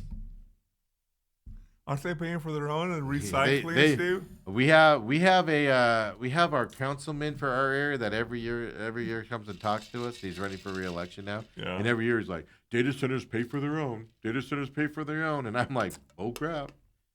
Mo crap. Feeding me that crap. Data centers are paying for their own, Steve. No, they're not. Then why is our water bill so high, going up and going up and going up? Well, it's because of growth. Yeah, a growth of data centers. Thanks for. Oh, Dale's got an important call here. Go ahead and answer it. Well, I want to hear you say crap one more time. Oh, that got me all fired up. Fired up, Dale. Hey, basketball last night. We have 2 good game ones. Knicks ended up beating the Cavs last night. So we have a different result than the other one. The favorites ended up winning the game last night from this side. We asked the same question with the Thunder and the Spurs. Was this just the Knicks sitting at home and maybe struggling a little bit more than you anticipate them to do in this series? Do you think the Cavs can stay in this, or do you think that was the Cavs' chance to kind of take control of the series there and get the win to kind of make this a Game 6, Game 7 possibility in this series? Few different things that jump out to me about this. Number one, Cleveland, boy, they look good for 3.5 quarters. Whatever, 22-point lead. New York had a 0.1% chance, according to all those blah stats. Stuff, yeah. On ESPN. Watch those graphs go up and down. With 7 minutes left in the game. Mm-hmm. And they end up forcing overtime and eventually winning in overtime. But I do believe this. I heard the Cleveland coach talk after the game. And remember, they just played a Game 7 2 nights ago. Mm-hmm. This is what I talked about the Spurs. I expected the Spurs' legs to go away. Yes. Especially in second overtime, and they didn't. But you literally... The Cavs did, though. You know, because I heard Charles Barkley talk. While I agree with what you saw... I think there might have been a reason for that, because the Cleveland was passing the ball like they were all Magic Johnson. I mean, the ball was flip-flopping around. Harden was doing some behind-the-back passes to guys for the three-point shots. Everybody was. And the ball was bing-banging around. They're getting open shots and all that. And then from 7 minutes left in the fourth quarter, it just started getting stuck in guys' hands. But that's what happens when you get tired. It could be that. Charles said they choked. Probably a little bit of that. I think it's harsh. I think they just ran out of energy. Yes. Harden's not the bastion of cardio, folks. Me and Harden probably would be grabbing our knees about the same time if we were out there running. And I don't think for some reason that James Harden was in bed at 10:30 the night before the game. No, but he got a vicious nap after a shoot around. What are you talking about? There's nothing to go. New York closes down early, Dale. What are you talking about? New York doesn't stay open. The city that never sleeps, Steve. They do. That's just a moniker. They're in bed by 8:30. But anyway, I think it's going to be a fantastic series. I think the Cavs let an early opportunity. Golden opportunity. I think what you saw in that fourth quarter and then into overtime from the Knicks, I think is what you're going to see starting from the tip. You don't think so? No. I think this goes 7. Really? Yep. Yeah, because I thought it would go 6 or 7. I'm thinking now maybe Knicks in 5. After that's my reaction after game 1. I would be shocked. I'd like to see that as well. So you think because I think the Spurs have a chance to roll with the Thunder. And you said yesterday you thought the Thunder, a lot of that game had to do with rust. I do. I think the difference here is, like I told you before, the Thunder are going to get helped out by the officials here coming up in this series. On that other side of it, I just think the Knicks are deeper, and they're going to even if it's a close game, they're going to pull out the games more than the Cavs will. I have more faith in the Knicks at end of games than I do the Cavs. Let's put it that way. And the Cavs showed it again last night, like you said. But I do actually. I was thinking it before I saw all the comments afterward. I was thinking it during the game. I was like, Cavs are getting tired. They're getting tired. Knicks are just sitting. But like I said, that's what amazed me about the Spurs. Right. They got better as the game went on. Well, what's interesting, again, watching some of these shows and people who watch a lot more tape than I do. They know more about basketball than we've forgotten because they played it. And all that.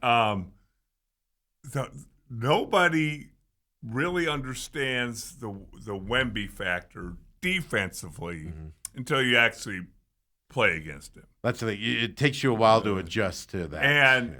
And they showed a number of times where SGA, would break past his guy, and usually then it's him against a 6'10" dude, and Mark Williams, whatever, Malawach or whatever. And he'd be right. But now it's Wemby that he's running into, and he's finding out, well, I can't get all the way in there, so now I'm having to alter my game. So it'll be fascinating to see who wins that. I think I predicted it yesterday. The Robert, by the way, did say Todd Graham. I didn't see it, but he did say that as well. Okay. But I'm just telling you, I got a bad feeling Wemby is going to be in foul trouble here.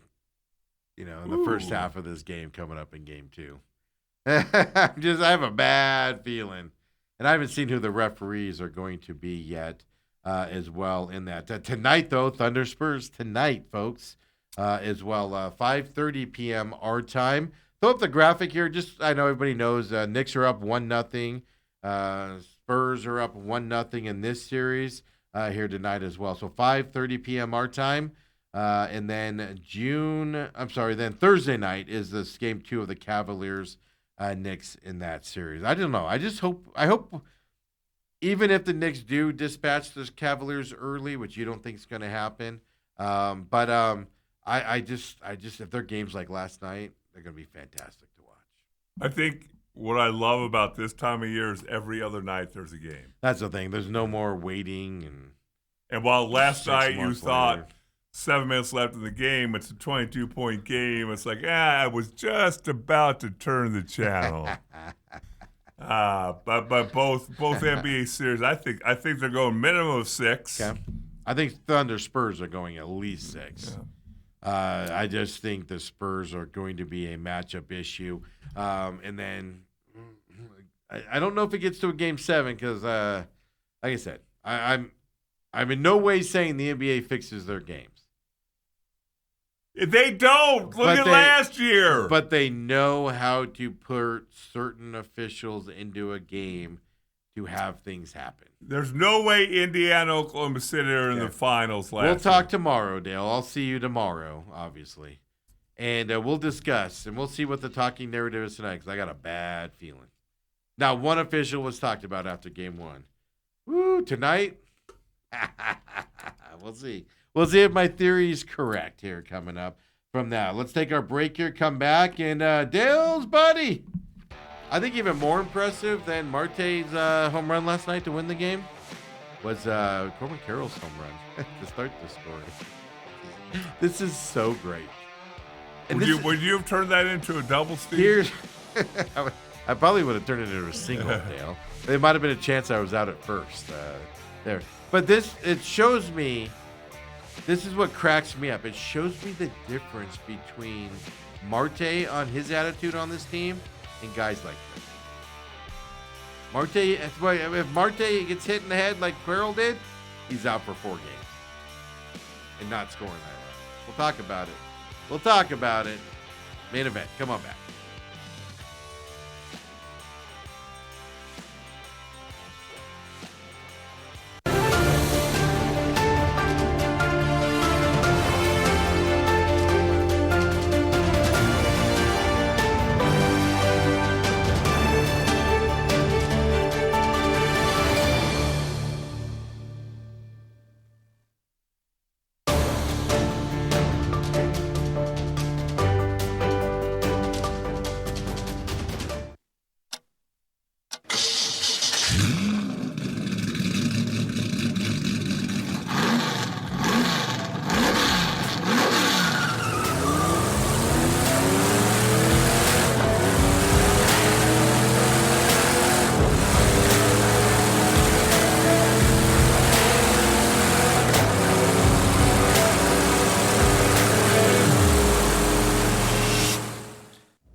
Taking a shot at the Suns there as well. Before we get into that, Robert does chime in. TME Media AZ. Join the chat there as well. 623-252-6670.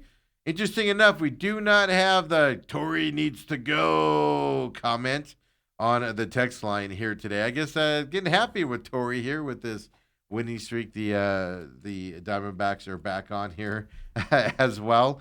Out there, and then of course hit us up at TME Sports Show on X as well. Plenty of ways to join the conversation, whether you're watching us live or on demand or listening to us on the free podcast systems as well. Plenty of ways to join in on the programming with your thoughts and everything. Robert does say, hopefully you review the Adam Silver movie coming out on June 5th.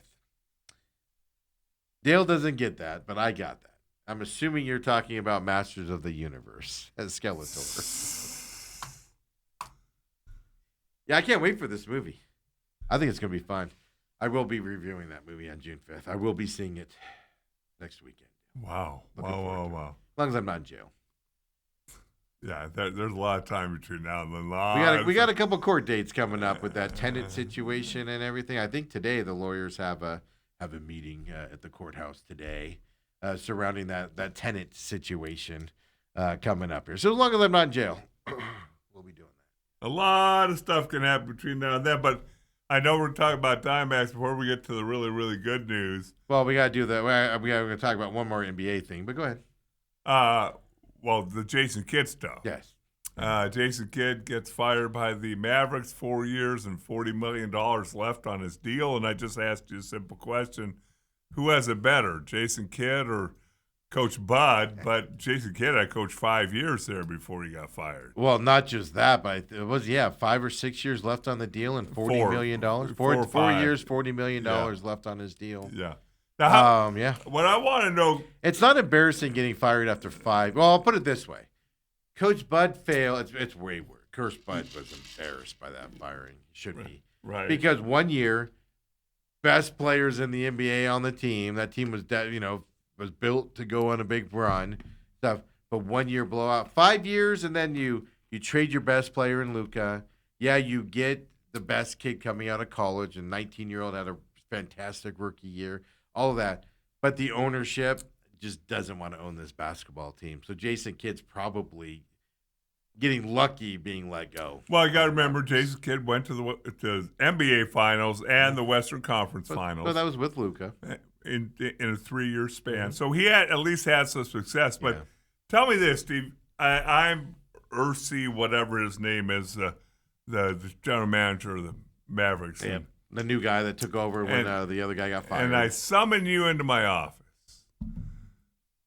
you full well knowing probably why you're getting called in, and full well knowing whether you coach or not, you got $40 million coming. Yeah. I'm okay with that. How hard are you fighting me for the job? He goes, we're going to have to let you go. See you later.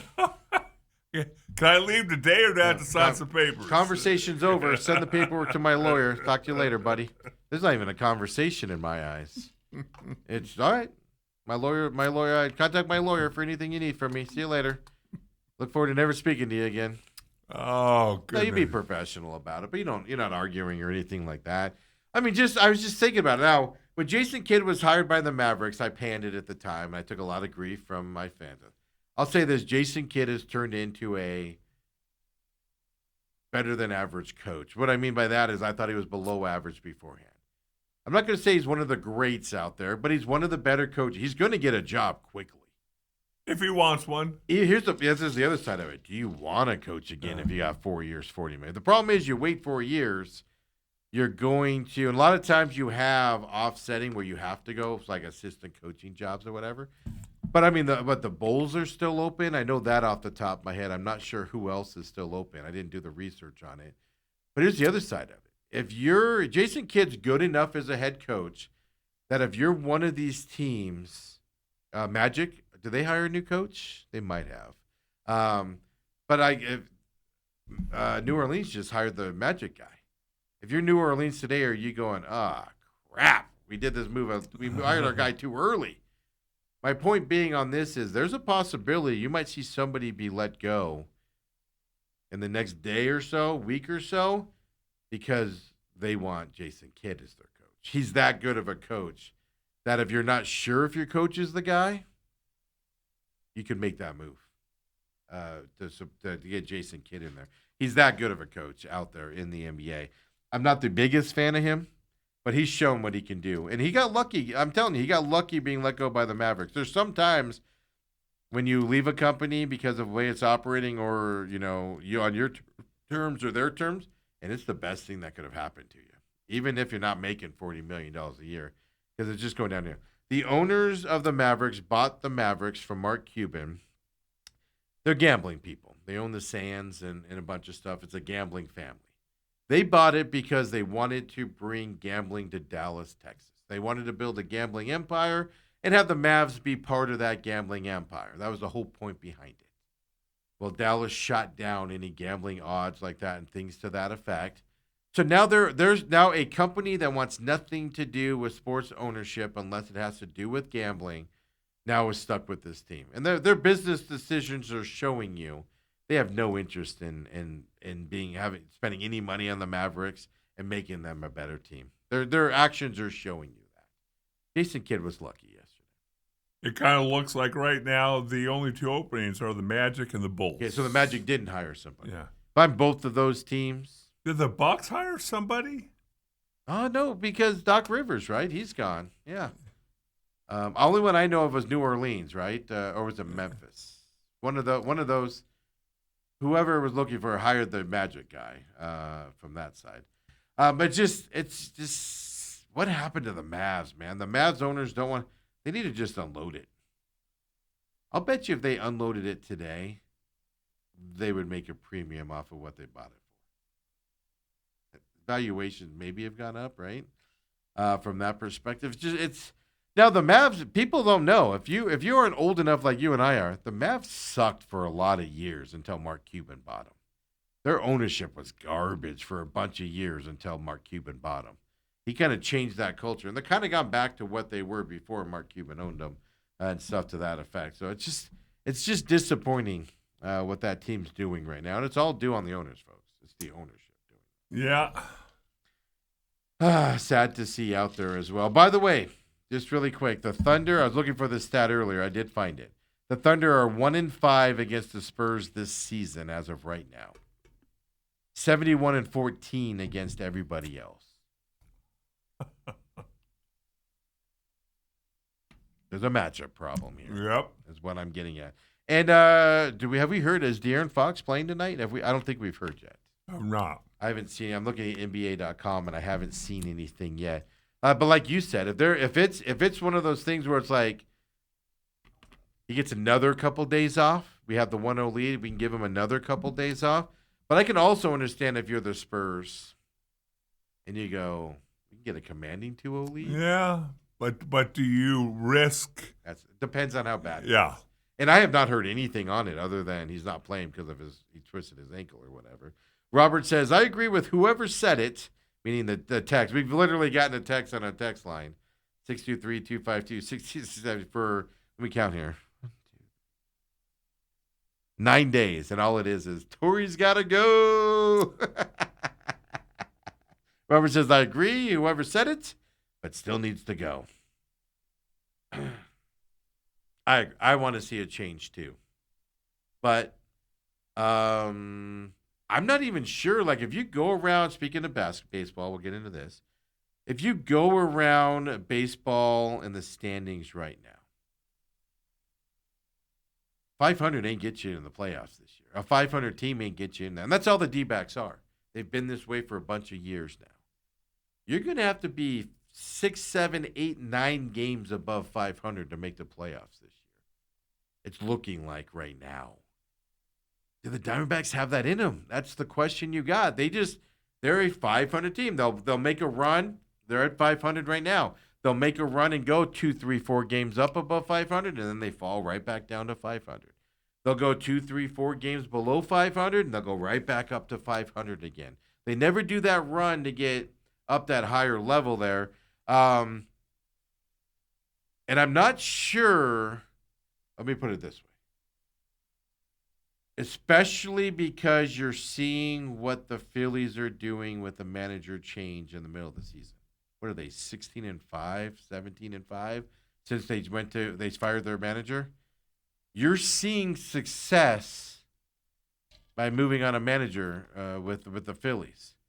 If you're just hovering around 500 and not being in the playoff chase, do you try to inject some energy into the team with a manager change in the season if you're getting farther out of it because the other teams are showing that you need to go on a run to make the playoffs? Dale, what are your thoughts?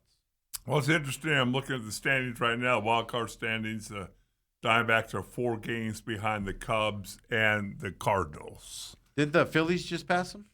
No. Oh, they haven't passed them yet. And by the way, the D-backs are well over 500. No, they're not. They're 23 well, now they're 24 and 23. Yeah, they were 23 and 23. 500 is in the rearview mirror, Stephen. They're in a winning streak now. By the way, okay. So they're basically tied with the Phillies. They're 1.01% back now. Okay, I'm not factoring. I was looking at this yesterday. Is when I was looking. Yeah.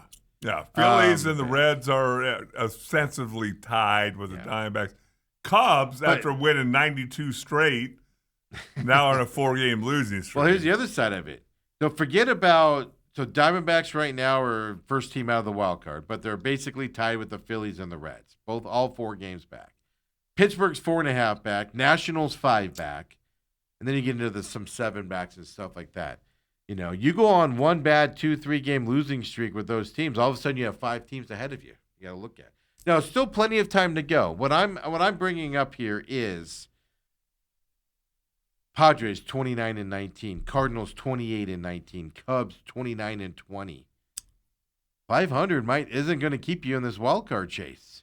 They're 4 games back from the wild card. So my question is, you have the talent, you see the talent there. Finishing 2 games above 500 isn't getting you in the play. At least as of now, isn't getting you in the playoffs this year. Yeah. So, and you're right there on the edge, and you're seeing what the Phillies are doing right now. Who else fired their manager? I just completely forgot who did that recently as well, because they kind of went on. Was somebody in the American League? Yeah, God, who was it? I've drawn a complete blank on who did that. But you know, do you? If you know you're going to get rid of him at the end of the season if he doesn't make the playoffs, and you're 4 games out and you can't make the run to get up into that, do you try it and just see if you can make a run with it? That's just something to keep in mind moving forward. The schedule, the wild card's not as easy as it's been the last couple years. As of right now. As of now. Things have a way of settling down. But we're looking ahead now to July-August timeframe. If you win, usually if you win 85-ish games, you're going to be right in the hunt. I don't know if that's going to be good enough this year. Yeah, because you think everybody's going to continue to win at this pace. Usual Steve stuff. What do you mean? The Cardinals, who sold everybody out for 28-19, they're not going to go backwards. Come on. That whole division. They're gonna be playing like Cardinals are playing Pitt right now.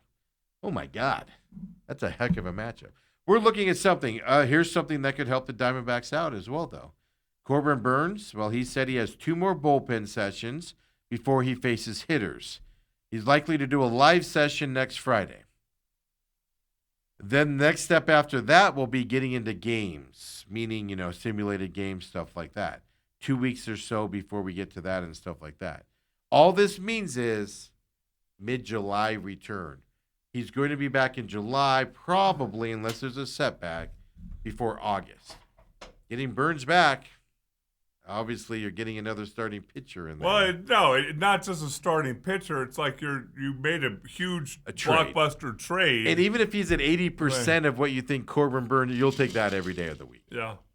So that's the other thing to look for. Since we're looking ahead to July, August here, we've got some positive. We know Justin Martinez is a month or two away still coming back as well. He's looking at July as well. This is going to be fantastic to see here. As we're just looking ahead on the Diamondbacks going ahead here, we don't just pay attention to what's happening now. We kind of project out as well.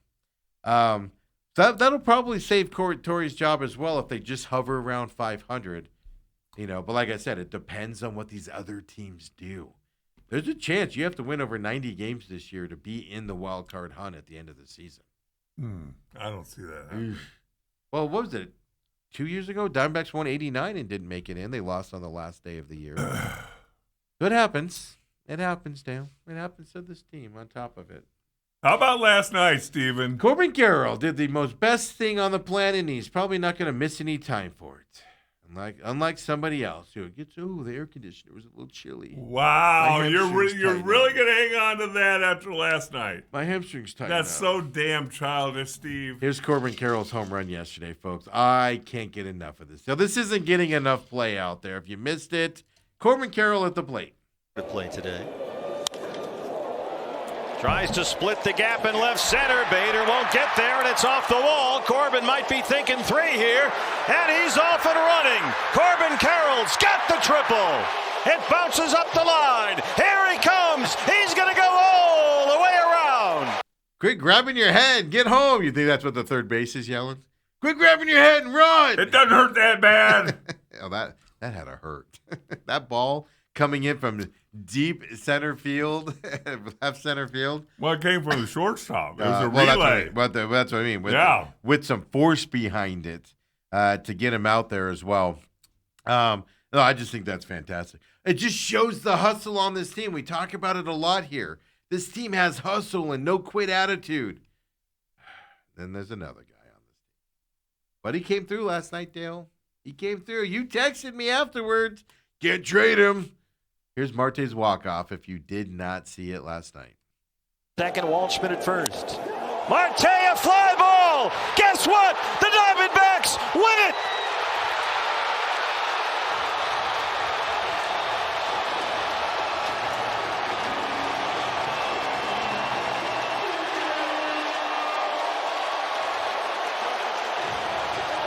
Oh, God, get those lights on so we can see.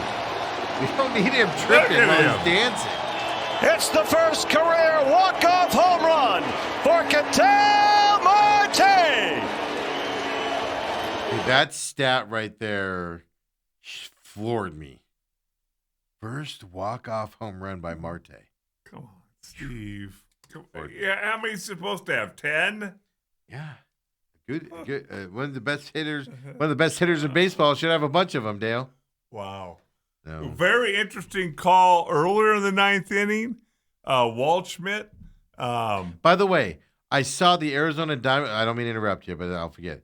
The Diamondbacks social media page itself called him Waldy yesterday. Yeah. Oh, that's better than Waldo. Yeah, so whoever's calling Waldo, knock it off. Okay. I'm sorry to interrupt you, but I had to bring that up. Fine. They called him that. Yeah. But interesting call. The home plate umpire called catcher interference and awarded him first base. They went to replay, and it took like 8 different angles, and you literally see like the last one, the bat nicked. Yeah. And I don't know how that home plate umpire saw that. I think they heard that. I think they hear it.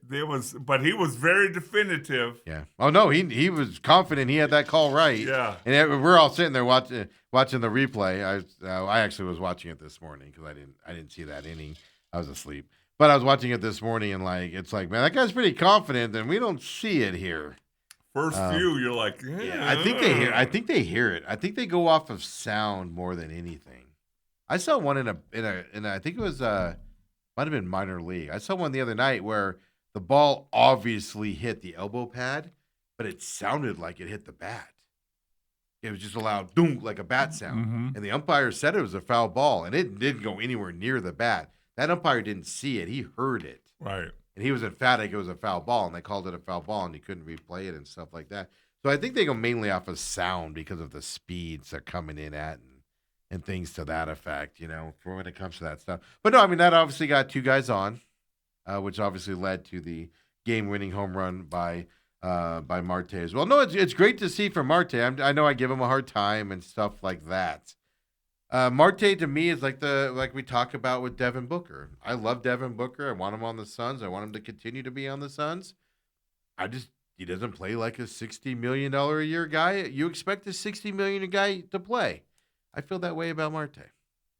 But you're going to step up and do that in a game? All right, dance around, son. Go ahead. We'll dance with you. You come back to win a game above 500 against the Giants. So, Steve, I've got 2 business opportunities for you real quick before we go away. I want you to sleep on them today. Obviously, the Mavericks. I need more businesses to run? All right, let's do it. Obviously, the Mavericks will be up for sale here fairly soon. Maybe start. Maybe you can be the president and go. Yeah, are we doing? Check your couch cushions, Dale. We're going to need some money here. And then also, Liv is looking for somebody to invest $250 million. Yeah, that's it. The breakaway golf tour. No problem. When they spend $100 million on a weekend, yeah, they only asking for $250 million, huh? Yeah. I was reading yesterday on some of those business things that I read that Liv behind the scenes has started doing the required paperwork to file for bankruptcy. And interesting, they're talking about moving their headquarters to the United States where bankruptcy laws are a little bit more favorable. That's what I was reading it behind. Where I guess they either rented or bought a building over here, and the speculation is their headquarters is moving over here for bankruptcy reasons. Their season ends in August, so after this season and that funding's pulled, I'd rather invest in the Titanic than live. Let's put it that way. I just tell you guys, like, every sponsor, all of a sudden sponsors are like, oh, our bill's due. Yeah. Hold on, the tournament's not for 3 weeks. Why am I paying now? Yeah, let's, we sent it to our accountant. Check's in the mail. Every hot dog vendor's, every radio DJ is going, I'll take my check up front, please. It's killing them as they go forward. So, let's go for the Mavericks side. I don't even know if I'd own the Dallas Magic. I was thinking about this like at one time in my life, where I was like, okay, what teams, like, because you if you want to buy like an NFL team, you can't be picky. Like if the Cardinals came up for sale and I had the money, I'd be like, okay, Cardinals I'm interested in. Hometown team. I want to show the Bidwells up that they're garbage ownership under Michael, stuff like that, I'd love to just win and then just get the Bidwell name out of the Cardinals lore completely. Like it would be like the Cardinals didn't exist until I bought them. It would just be. Would you change the Cardinal mascot? Oh my God. It would be amazing how I would get. I would just squash the Bidwell name out. And it's all because of you, Michael, by the way. I might just skip the Michael generation and have because his dad was the salt of the earth, man. His dad was an amazing, not a good football owner, But everything around football, just an amazing human being. The things he did for charities and stuff was amazing. But, I mean, I was thinking about it. Like, at one time, like, nobody wanted to own the Buffalo Bills. Like, that. Like, if you owned the Bills, it was like, what'd you do wrong Wilson, in your life? who actually lived in Detroit. Yeah, he didn't even want to own the Bills. No. Like, and I was thinking about, I'm like, what franchises would? I think the Mavericks, to me, would be one of those franchises I just have no interest in doing and owning them. I don't know why. I don't know why I feel that way about Dallas Mavericks. They just always seemed like, I don't know. They have one more championship than the Phoenix Suns do. Yeah, well, I'm not saying that, yeah.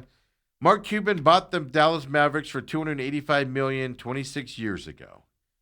He sold it about 3 years ago, roughly, for $3.5 billion. Is the time frame.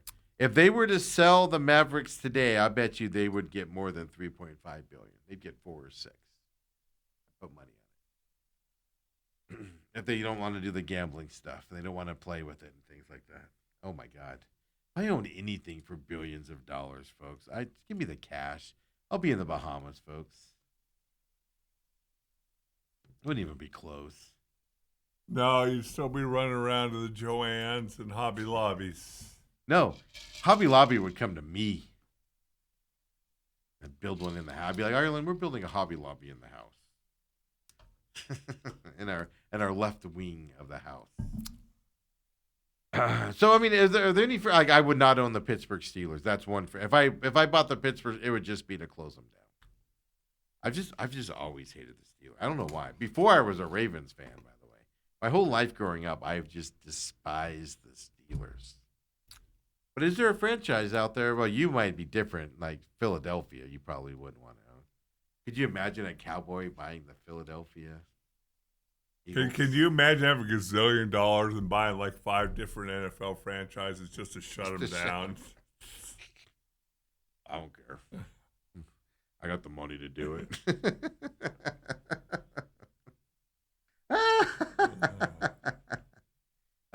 Folks, stay off drugs. Don't be like Rashi Rice out there. Ruin your life based off of that side as well. You wonder what the wake-up call is going to be, but let's hope it's... Well, that's the problem for young people. I mean, if it wasn't getting a slap on the wrist in the legal system before, I don't know what it is now. No. That's the problem, is he got a slap on the wrist and still didn't go through with it on that side. So, Dale, kid duty today? Graham has early release on this just brutal last week, pajama day and graduation and 1 o'clock dismissal. So that kindergarten graduation takes it out of the kids. Oh, did he put the tassel from right to left? They did make the self-made graduation cap. Did they? With her handprint on top. I'm telling you, man, you didn't support him. Now Graham's not going to graduate from high school someday, and he's going to be like, well, why do you care, Grandpa? Pop? You didn't even go to my kindergarten one, so why do you care if I graduate? It's Papa. Pop. No, Papa. That's what he calls you when he's around me. Yeah. He calls you Pop. I think I told that story really quick at SCA when I ran into him that one time for that one game. Brooke and Kendall and him and Beckett was there. And Beckett wanted nothing to do with me.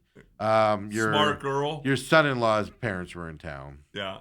So I got to meet his mom and I think it was a kid with her too. I don't know. Yeah, I think his sister. Is that what it was? Yeah. I just met. I didn't meet who his parents were, but met all them and everything. And I go. You tell your pop. He ran into me, and he goes, "Pop, what?" And I was like, "Oh, that's not gonna stick." I'm trying. He will correct you. I'm trying. He now calls you F-word Steve. Except he says it. We'll be back tomorrow, folks. Uncle Lou coming in tomorrow. No UFC this weekend, but plenty to talk about with last weekend's fight. Of course, NHL playoffs. We'll have game 1 in the books. Did he have an opinion on Ronda Rousey? Well, we talked about it when they announced it. That was a joke of a fight. I did not watch it. I refused to watch that stuff.